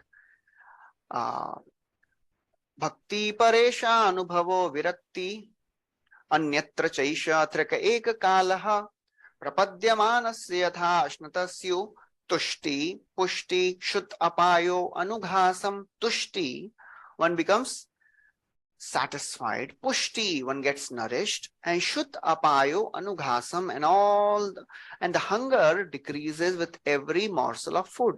Similarly, when we practice bhakti, three things happen. One develops connection with Krishna, para isha anubhava. One's attachment to the process of devotional service increases more. And virakti, one develops detachment. So that's how one who is eager to hear Harikatha, he gets the maximum benefit. And that's what Prabhupada writes. The crucial test of hearing Srimad Bhagavatam is that one gets positive enlightenment by such an act. Positive enlightenment. One actually experiences transformation. One time Prabhupada was on morning walk and he asked devotees, so how do you know Krishna is God? Devotee said, Prabhupada, when you chant, you experience the transformation. Prabhupada said, no, actually before that, Prabhupada asked, how do you know Krishna is God? So devotee said, Prabhupada, because Krishna says in Bhagavad Gita. Prabhupada said, I don't believe in Bhagavad Gita. So another devotee said, Prabhupada, because you are saying that Krishna is God, we accept it. Oh, I am an old man, I can say anything. So nobody was able to answer. Then Prabhupada said, because when you chant, then you experience transformation. And everybody said, Jai Prabhupada. So after 2 years, Prabhupada was in another country in the West. And he was on a morning walk and he asked the same question. How do you know Krishna is God? So one devotee who was there in India, he was there in this West country also. He said, Prabhupada, because when you chant, you experience transformation. Prabhupada said, no, because Krishna says in Bhagavad Gita. So Prabhupada gives, many answers depending on the mood. So one should get positive enlightenment by such an act. Pravishta karna randrena swanam bhava saroruham dhunoti shamalam krishna salilasya thasharat. When we chant and hear the names of the Lord, the holy name, when enters the ears and reaches the heart, purifies the contamination which is there in the heart. Pibanti ye bhagavata atmana katham ritam shravana puteshu sambritam punanti te vishaya vidushitashayam vrajanti tacharana saroruhantikam. Pibanti, the more we drink this nectar of Harikatha through the ears, Katha Amritam through Shravana Puteshu, generally we drink through mouth. We can drink Harikatha through ears. What happens when we drink? Punanti, we get purified of the pollutedom of life. And Vrajanti, Punanti and Vajanti. Punanti means purified, Vrajanti means we go to the ultimate abode of the Lord. So, Parikshit Maharaj says, you said that I should chant, hear and remember Krishna's name, form, pastimes. So first I'll ask about the Lord's pastimes of creation by his Maya Shakti, and then I'll ask about his pastimes such as lifting Govardhan Leela, using his Chit Shakti. So Parikshit Maharaj is playing a role of a sadhaka devotee. Although the whole purpose of Parikshit Maharaj's asking questions to Parikshit Maharaj is he wants to hear Harikatha, Krishna Leela. For us, creation pastimes may be boring. For pure devotees, it is not the case. For pure devotees, anything related to Krishna is very, very exciting and very, very attractive. In fact, Shukadeva Goswami describes in the end of the 5th canto that creation pastimes are easy to understand than the Krishna's pastimes in the 10th canto. Why? He says because nobody can imitate the creation pastimes. Nobody can say, "मैं भी एक universe बनाता हूँ. I will sleep and I will create universe. I sweat from my sweat. The universes will come out." No. When we sleep, when Krishna sleeps, creations happen. When we sleep, we only disturb others' sleep by snoring. That is the maximum which we can do, So therefore, the creation pastimes, they cannot be imitated by anyone. So therefore, it is easy to understand Krishna as a supreme Lord when we hear creation pastimes. But when it comes to 10th canto, anybody can imitate Rasa Leela. So therefore, Parikshit Maharaj says, first I'll ask about the creation pastimes which Lord has performed using his Maya Shakti. And then later I'll ask you the pastimes of Chit Shakti. 6th verse. Bhuya eva vivitsami Bhagavan Atmamayaya Edam Srijate Vishwam Durvibhavyam Adhishwarai.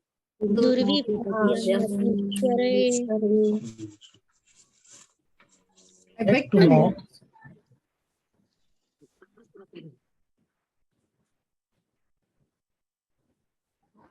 I beg to know from you how the personality of Godhead, by his personal energies, creates these phenomenal universes as they are, which are inconceivable even to the great demigods.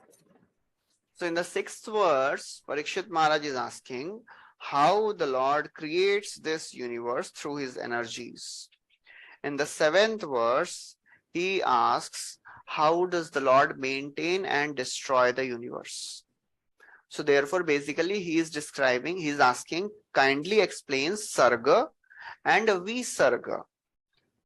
Sarga means primary creation by Karano Dakshai Vishnu. Now the technical things are starting. Sarga and Visarga. That is a basic thing everybody knows. Sarga means primary creation which is done by Karano Dakshai Vishnu. And Visarga means the secondary creation which is done by Brahmaji. So now Parikshit Maharaj asks, please describe Sarga and Visarga. Bhuya eva vivitsami. So Bhuya means, again, I wish to learn Bhagavan, how the Supreme Lord, Atma Mayaya, by using his personal energies. So Maya Devi is also the personal energy of the Lord only. Yathedam srijate. Srijate means creates. So how Lord creates these universes as they are. Durvibhavyam Madhishwarai, and these universes are very, very difficult to conceive even for the Devtas. Even Devtas cannot understand how this universe is made by Brahmaji. What to speak of anyone else? Durvibhavyam, inconceivable. So universal creation is inconceivable. अभी भगवान अभी देवता भी नहीं समझ सकते तो we have some hope. चलो भाई ये भी नहीं समझ पा रहे हैं तो अपना क्या है, हम लोग तो सुन लेते हैं, आप बोलते रहिए. Okay, so Durvibhavyam Adishwarai. So Prabhupada writes in the purport, for every unknown thing, we have to learn and inquire from a learned personality. The question of creation is also one such inquiry is to be made to the right person. So we should ask right question to the right people. If we want to know about creation, we should go to a bona fide teacher. So Parikshit Maharaj, he knew who created this world. He wanted to know how it was created, how he created, how Lord created. There was no confusion who created. Most of the times people have this confusion, who created this material world. But Parikshit Maharaj knew it is Supreme Lord's creation. Bhagavan Atma Maya, Bhagavan has made it. Please tell me how he has created it. So that's what Prabhupada writes. Prabhupada says, the common man also knows that the creation is made by some creator and not created automatically. We have no practical experience in this world that a thing is created automatically. So Prabhupada is explaining in this purport that how this world is made by the Lord. But the foolish people, they argue. They don't accept. They say, oh, it has come from Big Bang and then evolution and all that thing. It is all creation of the Lord. Prabhupada writes after some lines. An inexperienced boy may be struck with wonder by seeing the impersonal actions of electronics. But an experienced man knows that behind the action is a living man who creates such energy. Similarly, so-called scholars of the world, by mental speculation, present so many utopian theories about the impersonal creation of the universe. But the intelligent devotee of the Lord, by studying Bhagavad Gita, can know that behind the creation is the hand of the Supreme Lord. So behind everything there is Lord. Just like when a bowman releases the arrow and the arrow pierces the enemy, the arrow doesn't take the credit. The credit goes to the bowman. Similarly, although this nature seems to work so automatically and precisely, so anywhere we see precision and things happening automatically, that means, the creator is so very wonderful and intelligent that the things are happening even without the intervention of the creator. So that is, that should make one more and more amazed by the intelligence of the Lord. The more we think, oh, this is happening automatically. No, there is nothing automatic in this world. If something is automatic, that means the arrangement is so perfect that the person who has made it doesn't have to intervene it. That is the understanding. And that's what Prabhupada writes. Research scholars finds out that the research scholar finds out the cause and effect of everything. But research scholars as great as Brahma, Shiva and Indra are sometimes bewildered by seeing the wonderful creative energy of the Lord.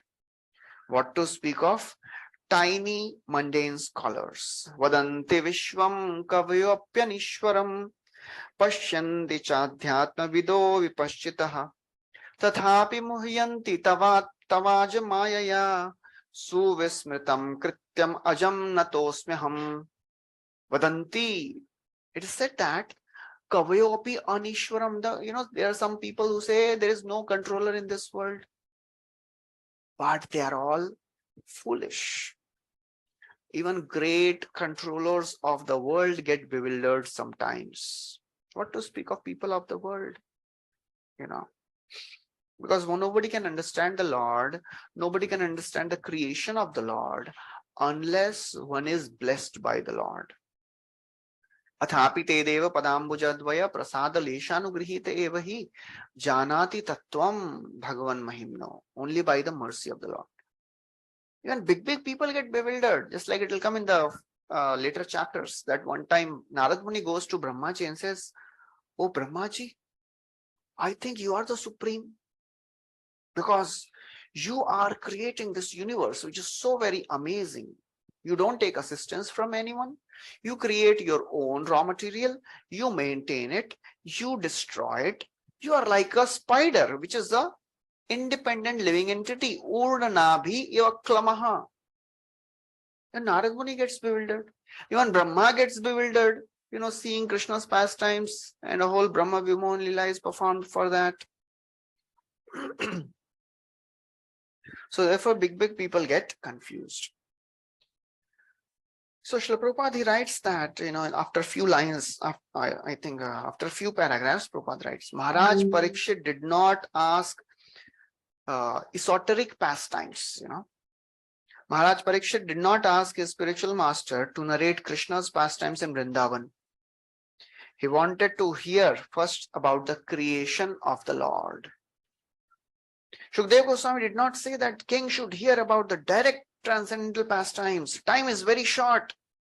And naturally, Shukdev Goswami could have gone directly to the 10th canto to make a cut short of the whole thing, as generally done by the professional reciters.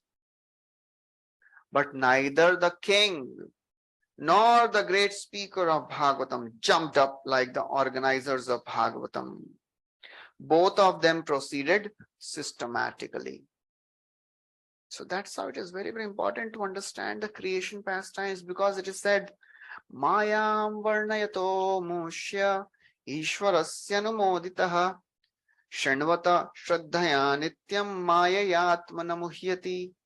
Mayam varnayato. If we hear the description of the material energy of the Lord, how this creation has happened, shanvataha, if somebody hears, shraddhaya, with faith, nityam, regularly, what will happen? Mayayatma na muhyati. He will not be bewildered by Maya. So that is the understanding. So then Prabhupada continues. In Chaitanya Charitamrita also, the descriptions of creative energy and the Lord's hand is explained. Author of Chaitanya Charitamrita has warned the neophyte devotees to be seriously on guard against the pitfalls of neglecting knowledge about Krishna in regard to how great he is. Siddhant Baliya Jeev Chitte Nakar Alas Iha Hoite Krishna Lagi Sudrida Manas. Prabhupada is translating that, paraphrasing. Another place, Kaviraj Goswami writes,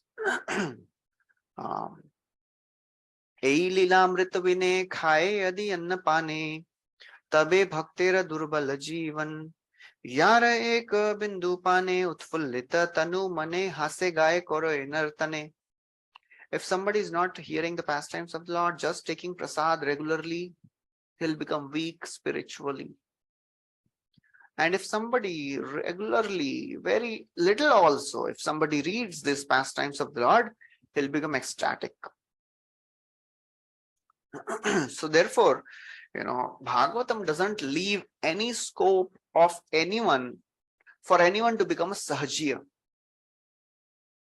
So a devotee is never a sentimentalist. He is a very, very grounded personality who may have lots of emotions and devotion in the heart, but in the outside world, he behaves like a sadhaka. That is what Rupa Goswami describes in the Nectar of Devotion. A Bhava Bhakta has two types of activities. Seva sadhaka rupena siddha rupena chatrahi vrajaloka sarataha. So he says, a devotee who is raga nuga bhakta, he performs two types of activities. He, in the external world, he is like a seva sadhaka roop. His roop is seva sadhak. He'll chant his rounds, he'll follow regulative principles. But in the internal consciousness, he is siddha rupena cha atrahi. He will remember the pastimes of that ragatmika devotee which he is following. So that is how a devotee externally, however advanced he may be, but he never ever behaves like a sahajiya. Okay, so then he continues in the 7th, even when Lord sends letter to gopis, can you imagine Lord is sending letter to gopis? The greatest of the devotees who are premis, greatest of the premi bhaktas, unko bhi letter mein kya bol rahe hain? Letter mein all philosophy. That's how Lord tells that Lord is telling gopis, meditate on Brahman, meditate and cultivate knowledge. Kya zarurat hai ye sab bolne ka? Because gopis are highest of the bhaktas, right? Prem bhaktas. And we know when Uddhavji takes this letter to gopis, and he's wearing a hat of knowledge. And when he sees the height of love of gopis, he keeps looking up, and then his hat falls off.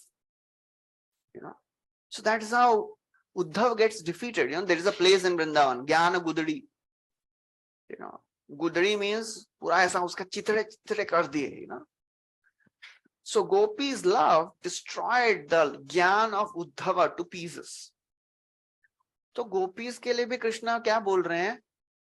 Meditate on Brahman, cultivate remembrance, meditate on me, meditate in my form. That is what Krishna wants every sadhaka to do. So there is no scope of, becoming a sahajya, sentimentalist. So in the 7th verse now, he tells, please explain Sarga and Visarga.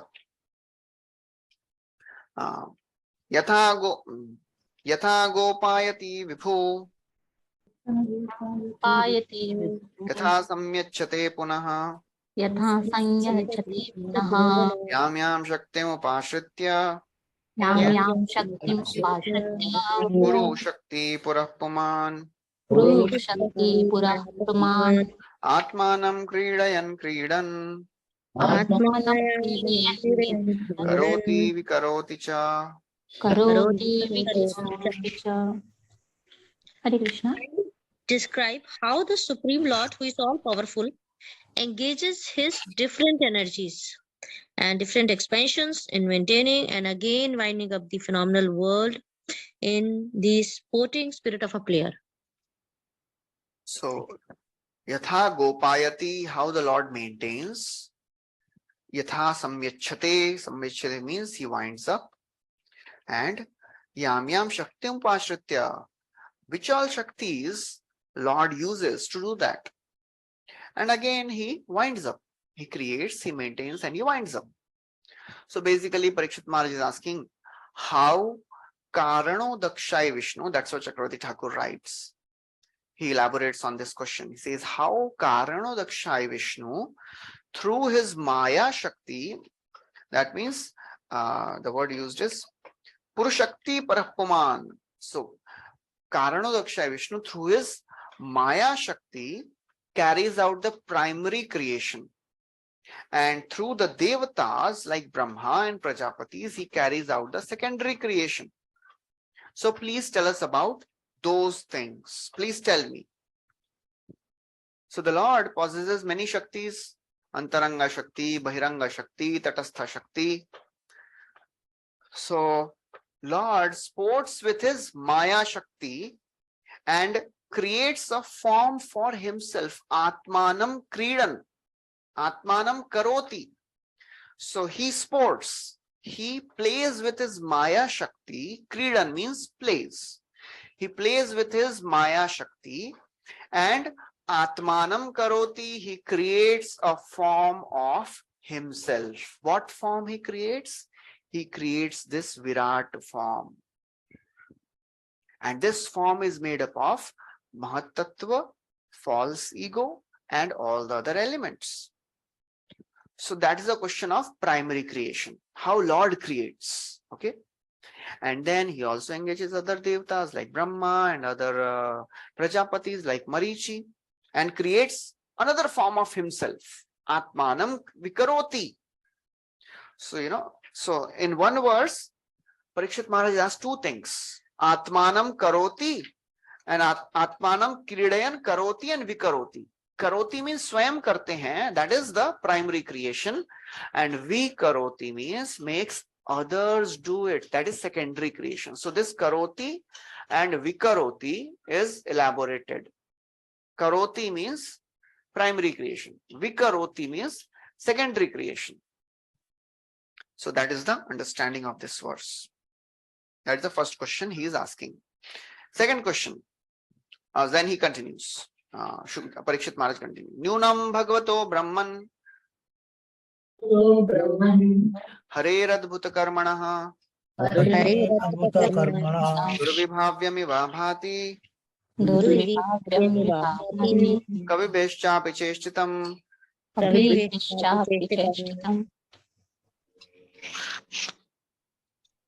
Hare Krishna, Dandavat Pranam.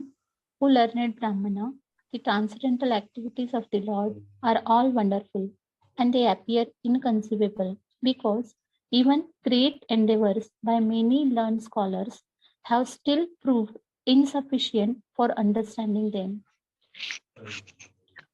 So then he says, Parikshit Maharaj is saying, Lord's activities are inconceivable. Nunam. Nunam means certainly. Certainly. That is still insufficient. Bhagavato Brahman, O Brahmana, the transcendental activities of the Lord, they are all Adbhuta Karmana. They are all amazing. They are wonderful. They are Durvibhavyam. They are inconceivable. Durvibhavyam iva abhati. It appears to be inconceivable. For whom it appears inconceivable, Kavibhishchapi. Even great scholars who are endeavoring for many years, they also cannot understand the Lord's pastimes. Nobody can understand the Lord. Nobody can understand the Lord's pastimes.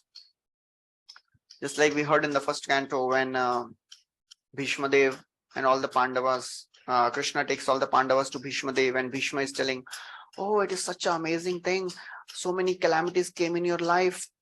Aho kashtam, aho nyayam, yadyuyam dharmanandana, jivitam narhata klashtam, vipra dharmachyutashraya. You are not even supposed to live. Why all this has happened? Because time factor is working. Sarvam kalikritam manye. And who is this time factor? This Krishna who is standing in front of you. Don't think he is your maternal cousin. Yan manyase matuleyam surin mitram priyattamam akarot sachivam dutam sauridatha sarathi. Don't think that he is your cousin. He became your charioteer, messenger, and your well-wisher, your protector. Esh Bhagavan Sakshat. He is the Supreme Lord. Nobody can understand how he works. Nahi asya karhi chitrajan human ved vidhitsitam yad vijigyasaya yukta muhyanti kavayopi. Are big people get bewildered. Nobody can understand how he works, how his pastimes are, how his activities are. Nobody can understand. Kavibish chapi cheshtitam. So the process of creation is inconceivable. Nobody can understand how the creation is done by the Lord.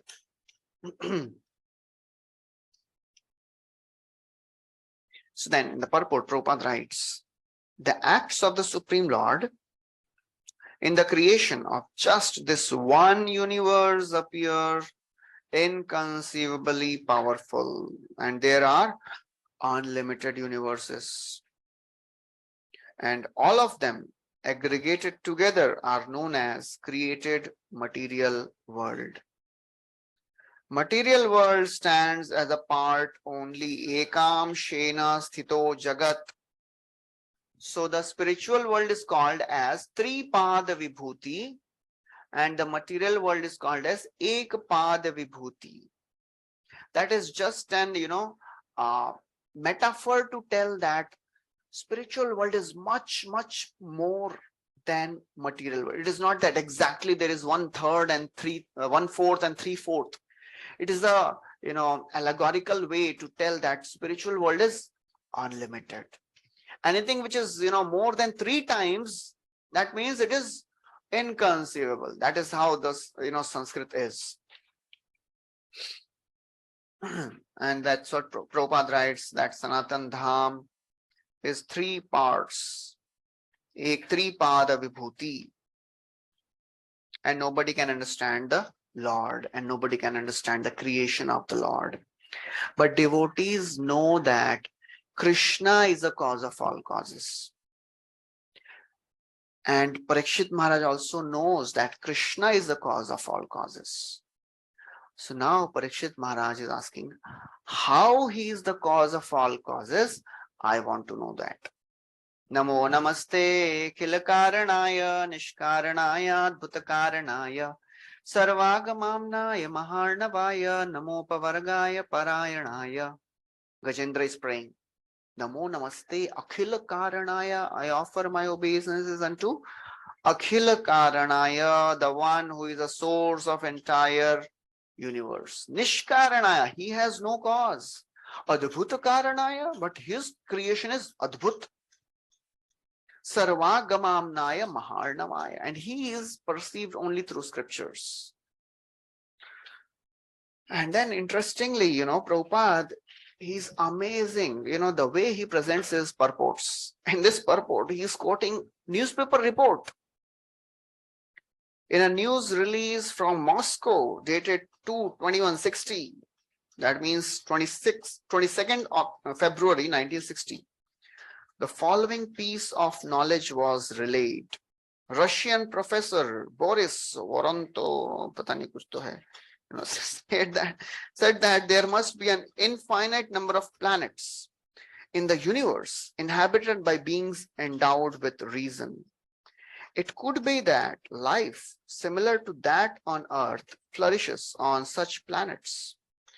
Doctor of Chemistry Nikolai Rizov, covering the problem of atmosphere on other planets, pointed out that the organism of a Martian, for instance, could very well adapt itself to normal existence with a low body temperature. So basically what Prabhupada is trying to do is, Prabhupada is trying to establish the fact that life is there in every planet. It is not that life is only on Earth and all the other planets are desert. No, it is not the case, because Lord has created the universe. So Lord has made every planet, suitable enough for inhabitation. Just that the bodies of people who are living in other planets are different, because Atma is called as, there is a word used in Bhagavad Gita for the Atma. Atma can go anywhere. Anyone knows the word? Atma can reside in all those planets. Krishna says it is sarvagataha nitya sarvagatasthanu achaloyam sanatana. Jivatma is sarvagataha.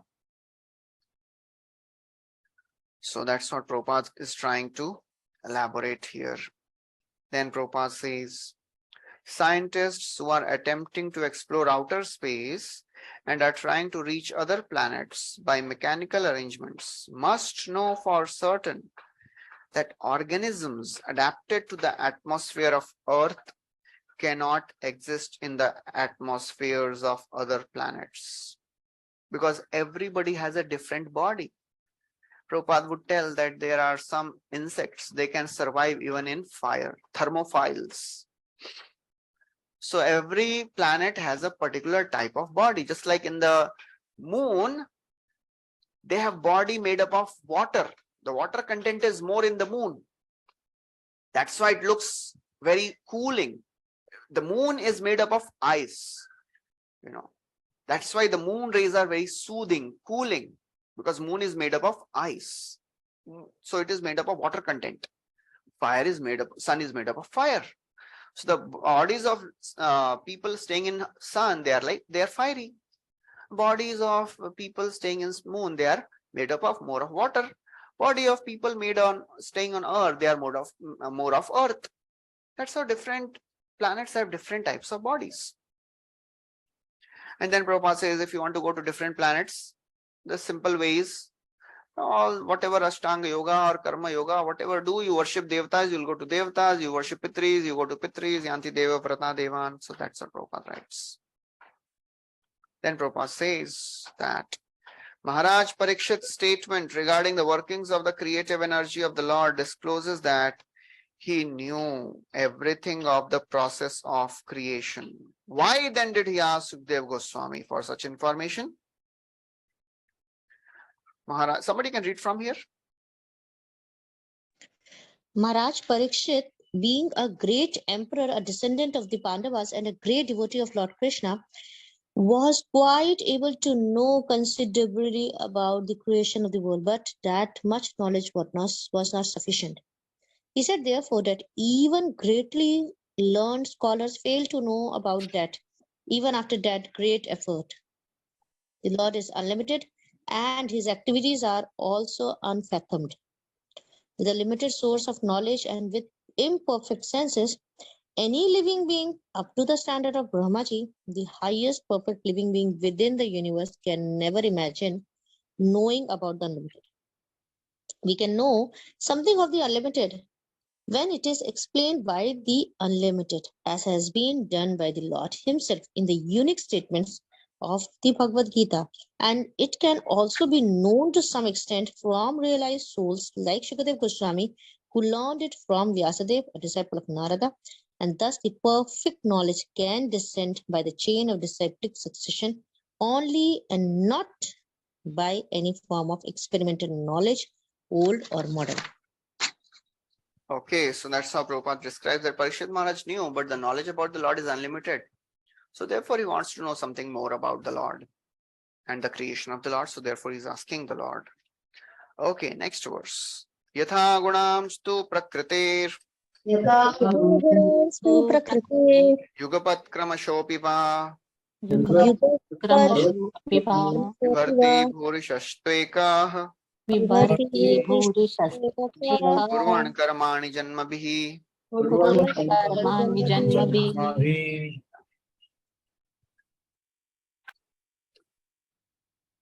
The Supreme Personality of Godhead is one, whether He alone acts with the modes of material nature or simultaneously expands in many forms, or expands consecutively to direct the modes of nature. So now he is asking how the Lord Karano Dakshai Vishnu agitates and maintains the gunas during sarga, and how does he do the same thing during visarga? So that is the actual meaning of this verse. Yatha gunam stu prakrite.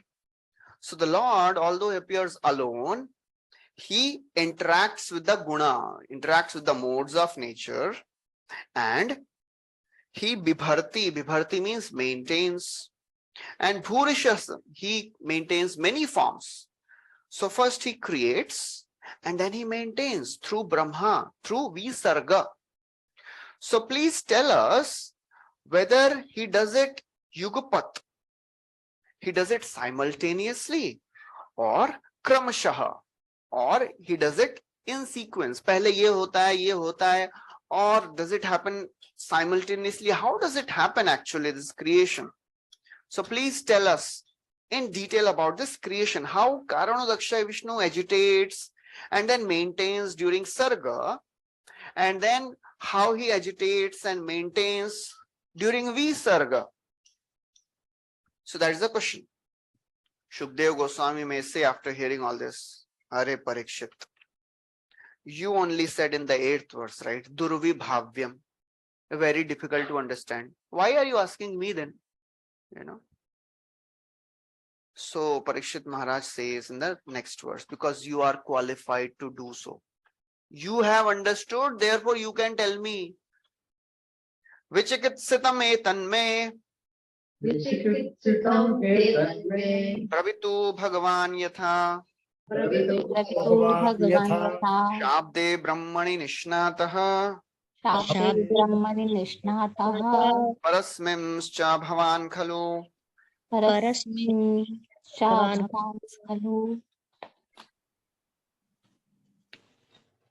Clear up all these doubtful inquiries, because you are not only vastly learned in the Vedic literature and self-realized in transcendence, but are also a great devotee of the Lord and are therefore as good as the personality of Godhead. Vichikitsitam, this doubtful inquiry of mine, etanme bravitu, please explain, kindly clear up. Bhagavan, because you are a great devotee and you are as good as Supreme Personality. So Prabhupada writes a very interesting line, devotee of the Lord becomes as powerful as the Lord by the grace of the Lord. Bravitu Bhagavan Yatha. You know. So the Lord empowers his devotee to become as powerful or sometimes more powerful than himself. Just like Mahaprabhu told Prithvi Teachayat Nagaradi Gram Sarvatra Prachar Hoibe Moranam. He empowered Prabhupada to do it. So Lord empowers his devotees more than himself. So Parikshit is saying, Bhagavan, you are as good as Supreme Lord. Not only that, Shabde Brahmani Nishnataha, you are vastly learned, and Parasmimscha Bhavan Khalu, and you have realized also. There is one thing to have theoretical knowledge, other thing to have a realized knowledge. So therefore he is saying you have theoretical knowledge also, and you have realized it also. So realization is more important than parrot-like chanting.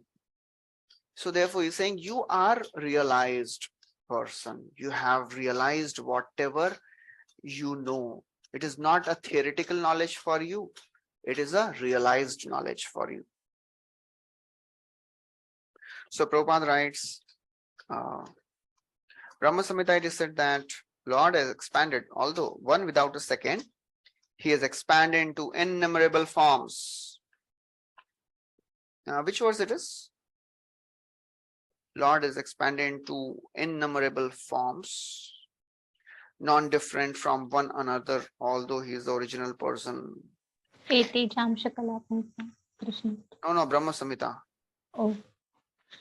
Prabhupada writes that. He is still ever young with permanent youthful energy. He is very difficult to know simply by learning the transcendental science of the Vedas, but he is very easily realized by his pure devotees. Vedeshu durlabham adurlabham atma bhaktau. How does it start? Okay, anyways. Vedeshu durlabham adurlabham atma bhaktau govindam adi purusham. So then after few lines, Prabhupada writes, the expansions of different forms of the Lord, from Krishna to Baldev to Sankarshan to Vasudev to Aniruddha, Pradyumna, and again a second Sankarshan. They are all compared to constant flowing of uncountable waves of a river. They are all one and the same. All these incarnations of the Lord, they are like the waves in the ocean. That's what first canto describes, third chapter. All these avatarahi asankhyeya hare sattva nidhe dvijah yatha vidasinah kulya sarasasyu sahasrasaha. These are like innumerable waves. And then Prabhupada writes, yes. And then Prabhupada quotes this verse, okay. Vedeshu durlabham adurlabham atma bhaktau. And then Prabhupada in the further purport, he describes, Maharaj Parikshit admitted in the previous verse that the Lord is inconceivable even for the greatest learned scholars. Why then should he again request Shukadeva Goswami to clarify the doubt? The reason is clear. Not only was Shukadeva Goswami learned, he was also a realized soul. Prabhupada writes here, powerful devotee of the Lord is, by the grace of the Lord, more than the Lord himself. Prabhupada quotes this Hanumanji story. He built bridge over Lanka. Lord expressed, I cannot do it, but he did it. The Lord expressed himself to be unable to save Durvasa Muni, and then Prabhupada quotes this Amrish Maharaj story also. Durvasa Muni goes and begs, please protect me from your Sudarshan. He says, I can't do anything. You have offended my devotee. He has all the power to protect you and forgive you. Go to him. So therefore, when we are understanding spiritual subject matters, it is not just about our intelligence. It is about revelation. So while we are doing all this intellectual study, what are we trying to do? We are trying to show the Lord that actually we want to realize this knowledge. We are not just here to become scholars of Bhagavatam. We are not here to memorize Bhagavatam because Bhagavatam is a person. Bhagavatam reveals itself as per the attitude of the reader. If we try to, we should read Bhagavatam not in the mood of conquest, but in the mood of request. Requesting book Bhagavat that please reveal yourself. We cannot conquer. Pura Bhagavatam pad liya, khatam kar diya, We cannot do that. We can just read it. But to realize it requires mercy of the Lord. Mad bhakta puja bhyadika, Prabhupada writes that. Devotee is more powerful. So therefore, all this material knowledge can be understood only, all this spiritual knowledge can be understood only by the mercy of the Lord. Material knowledge, you don't need mercy of Lord. You can do on its own. We can do on our own. We don't need, the mercy unless we get mercy of the teacher. कैसे पास होंगे? Students तो कुछ college जाते नहीं हैं, teachers को तो गाली देते हैं, फिर भी पास हो जाते हैं. Still they become big people. Material knowledge doesn't depend on this. Whatever intelligence one has, that person can become successful in the material world. But in the spiritual circles, if we want to realize Krishna, we need mercy. We need instructions. So that's how Bhagavatam is. A person, and Bhagavatam reveals itself as per our attitude. Prabhupada writes, the conclusion is that a serious devotee must first approach a spiritual master who not only is well versed in Vedic scriptures, but is also a great devotee of the Lord with factual realization. In one purport in the 5th chapter, 1.5.24, Prabhupada writes, without being self-controlled, without being disciplined, and without being fully obedient, no one can become successful in following the instructions of spiritual master. And without doing so, no one can go back home, back to Godhead. Without being self-controlled, without being disciplined, and without being fully obedient. So no one can follow the instructions of the spiritual master. So these are very important qualities: self-control, discipline, and obedience. Otherwise, if we are doing something without following the authorities, without being self-controlled, then we will not get mercy of the Lord. Will not be able to fulfill the, will not be able to realize the knowledge. And without doing so, nobody can go back home, back to God, Prabhupada writes. Okay. Prabhupada continues in the next paragraph. Srila Vishwanath Chakravarti Thakur offers his good counsel to the interested Vaishnavas when he says that they should not be interested in hearing only about the Lord's activities like Ras Leela, but must be keenly interested in his pastimes, in the features of Purushavataras. So that is the understanding of the verse where Shukdev Goswami is Parikshit Maharaj is requesting, please explain, please reveal this knowledge. Because unless the Guru reveals, one cannot understand. Saveda dhatum padavim parasya duranta viryasya rathanga pane yo mayaya santataya nuvritya bhajeta tatpada saroja gandham amayaya santataya anuvritya. Very, very important words. Amayaya, without any duplicity. Yo amayaya santataya, uninterrupted. Anuvritya, following the authorities.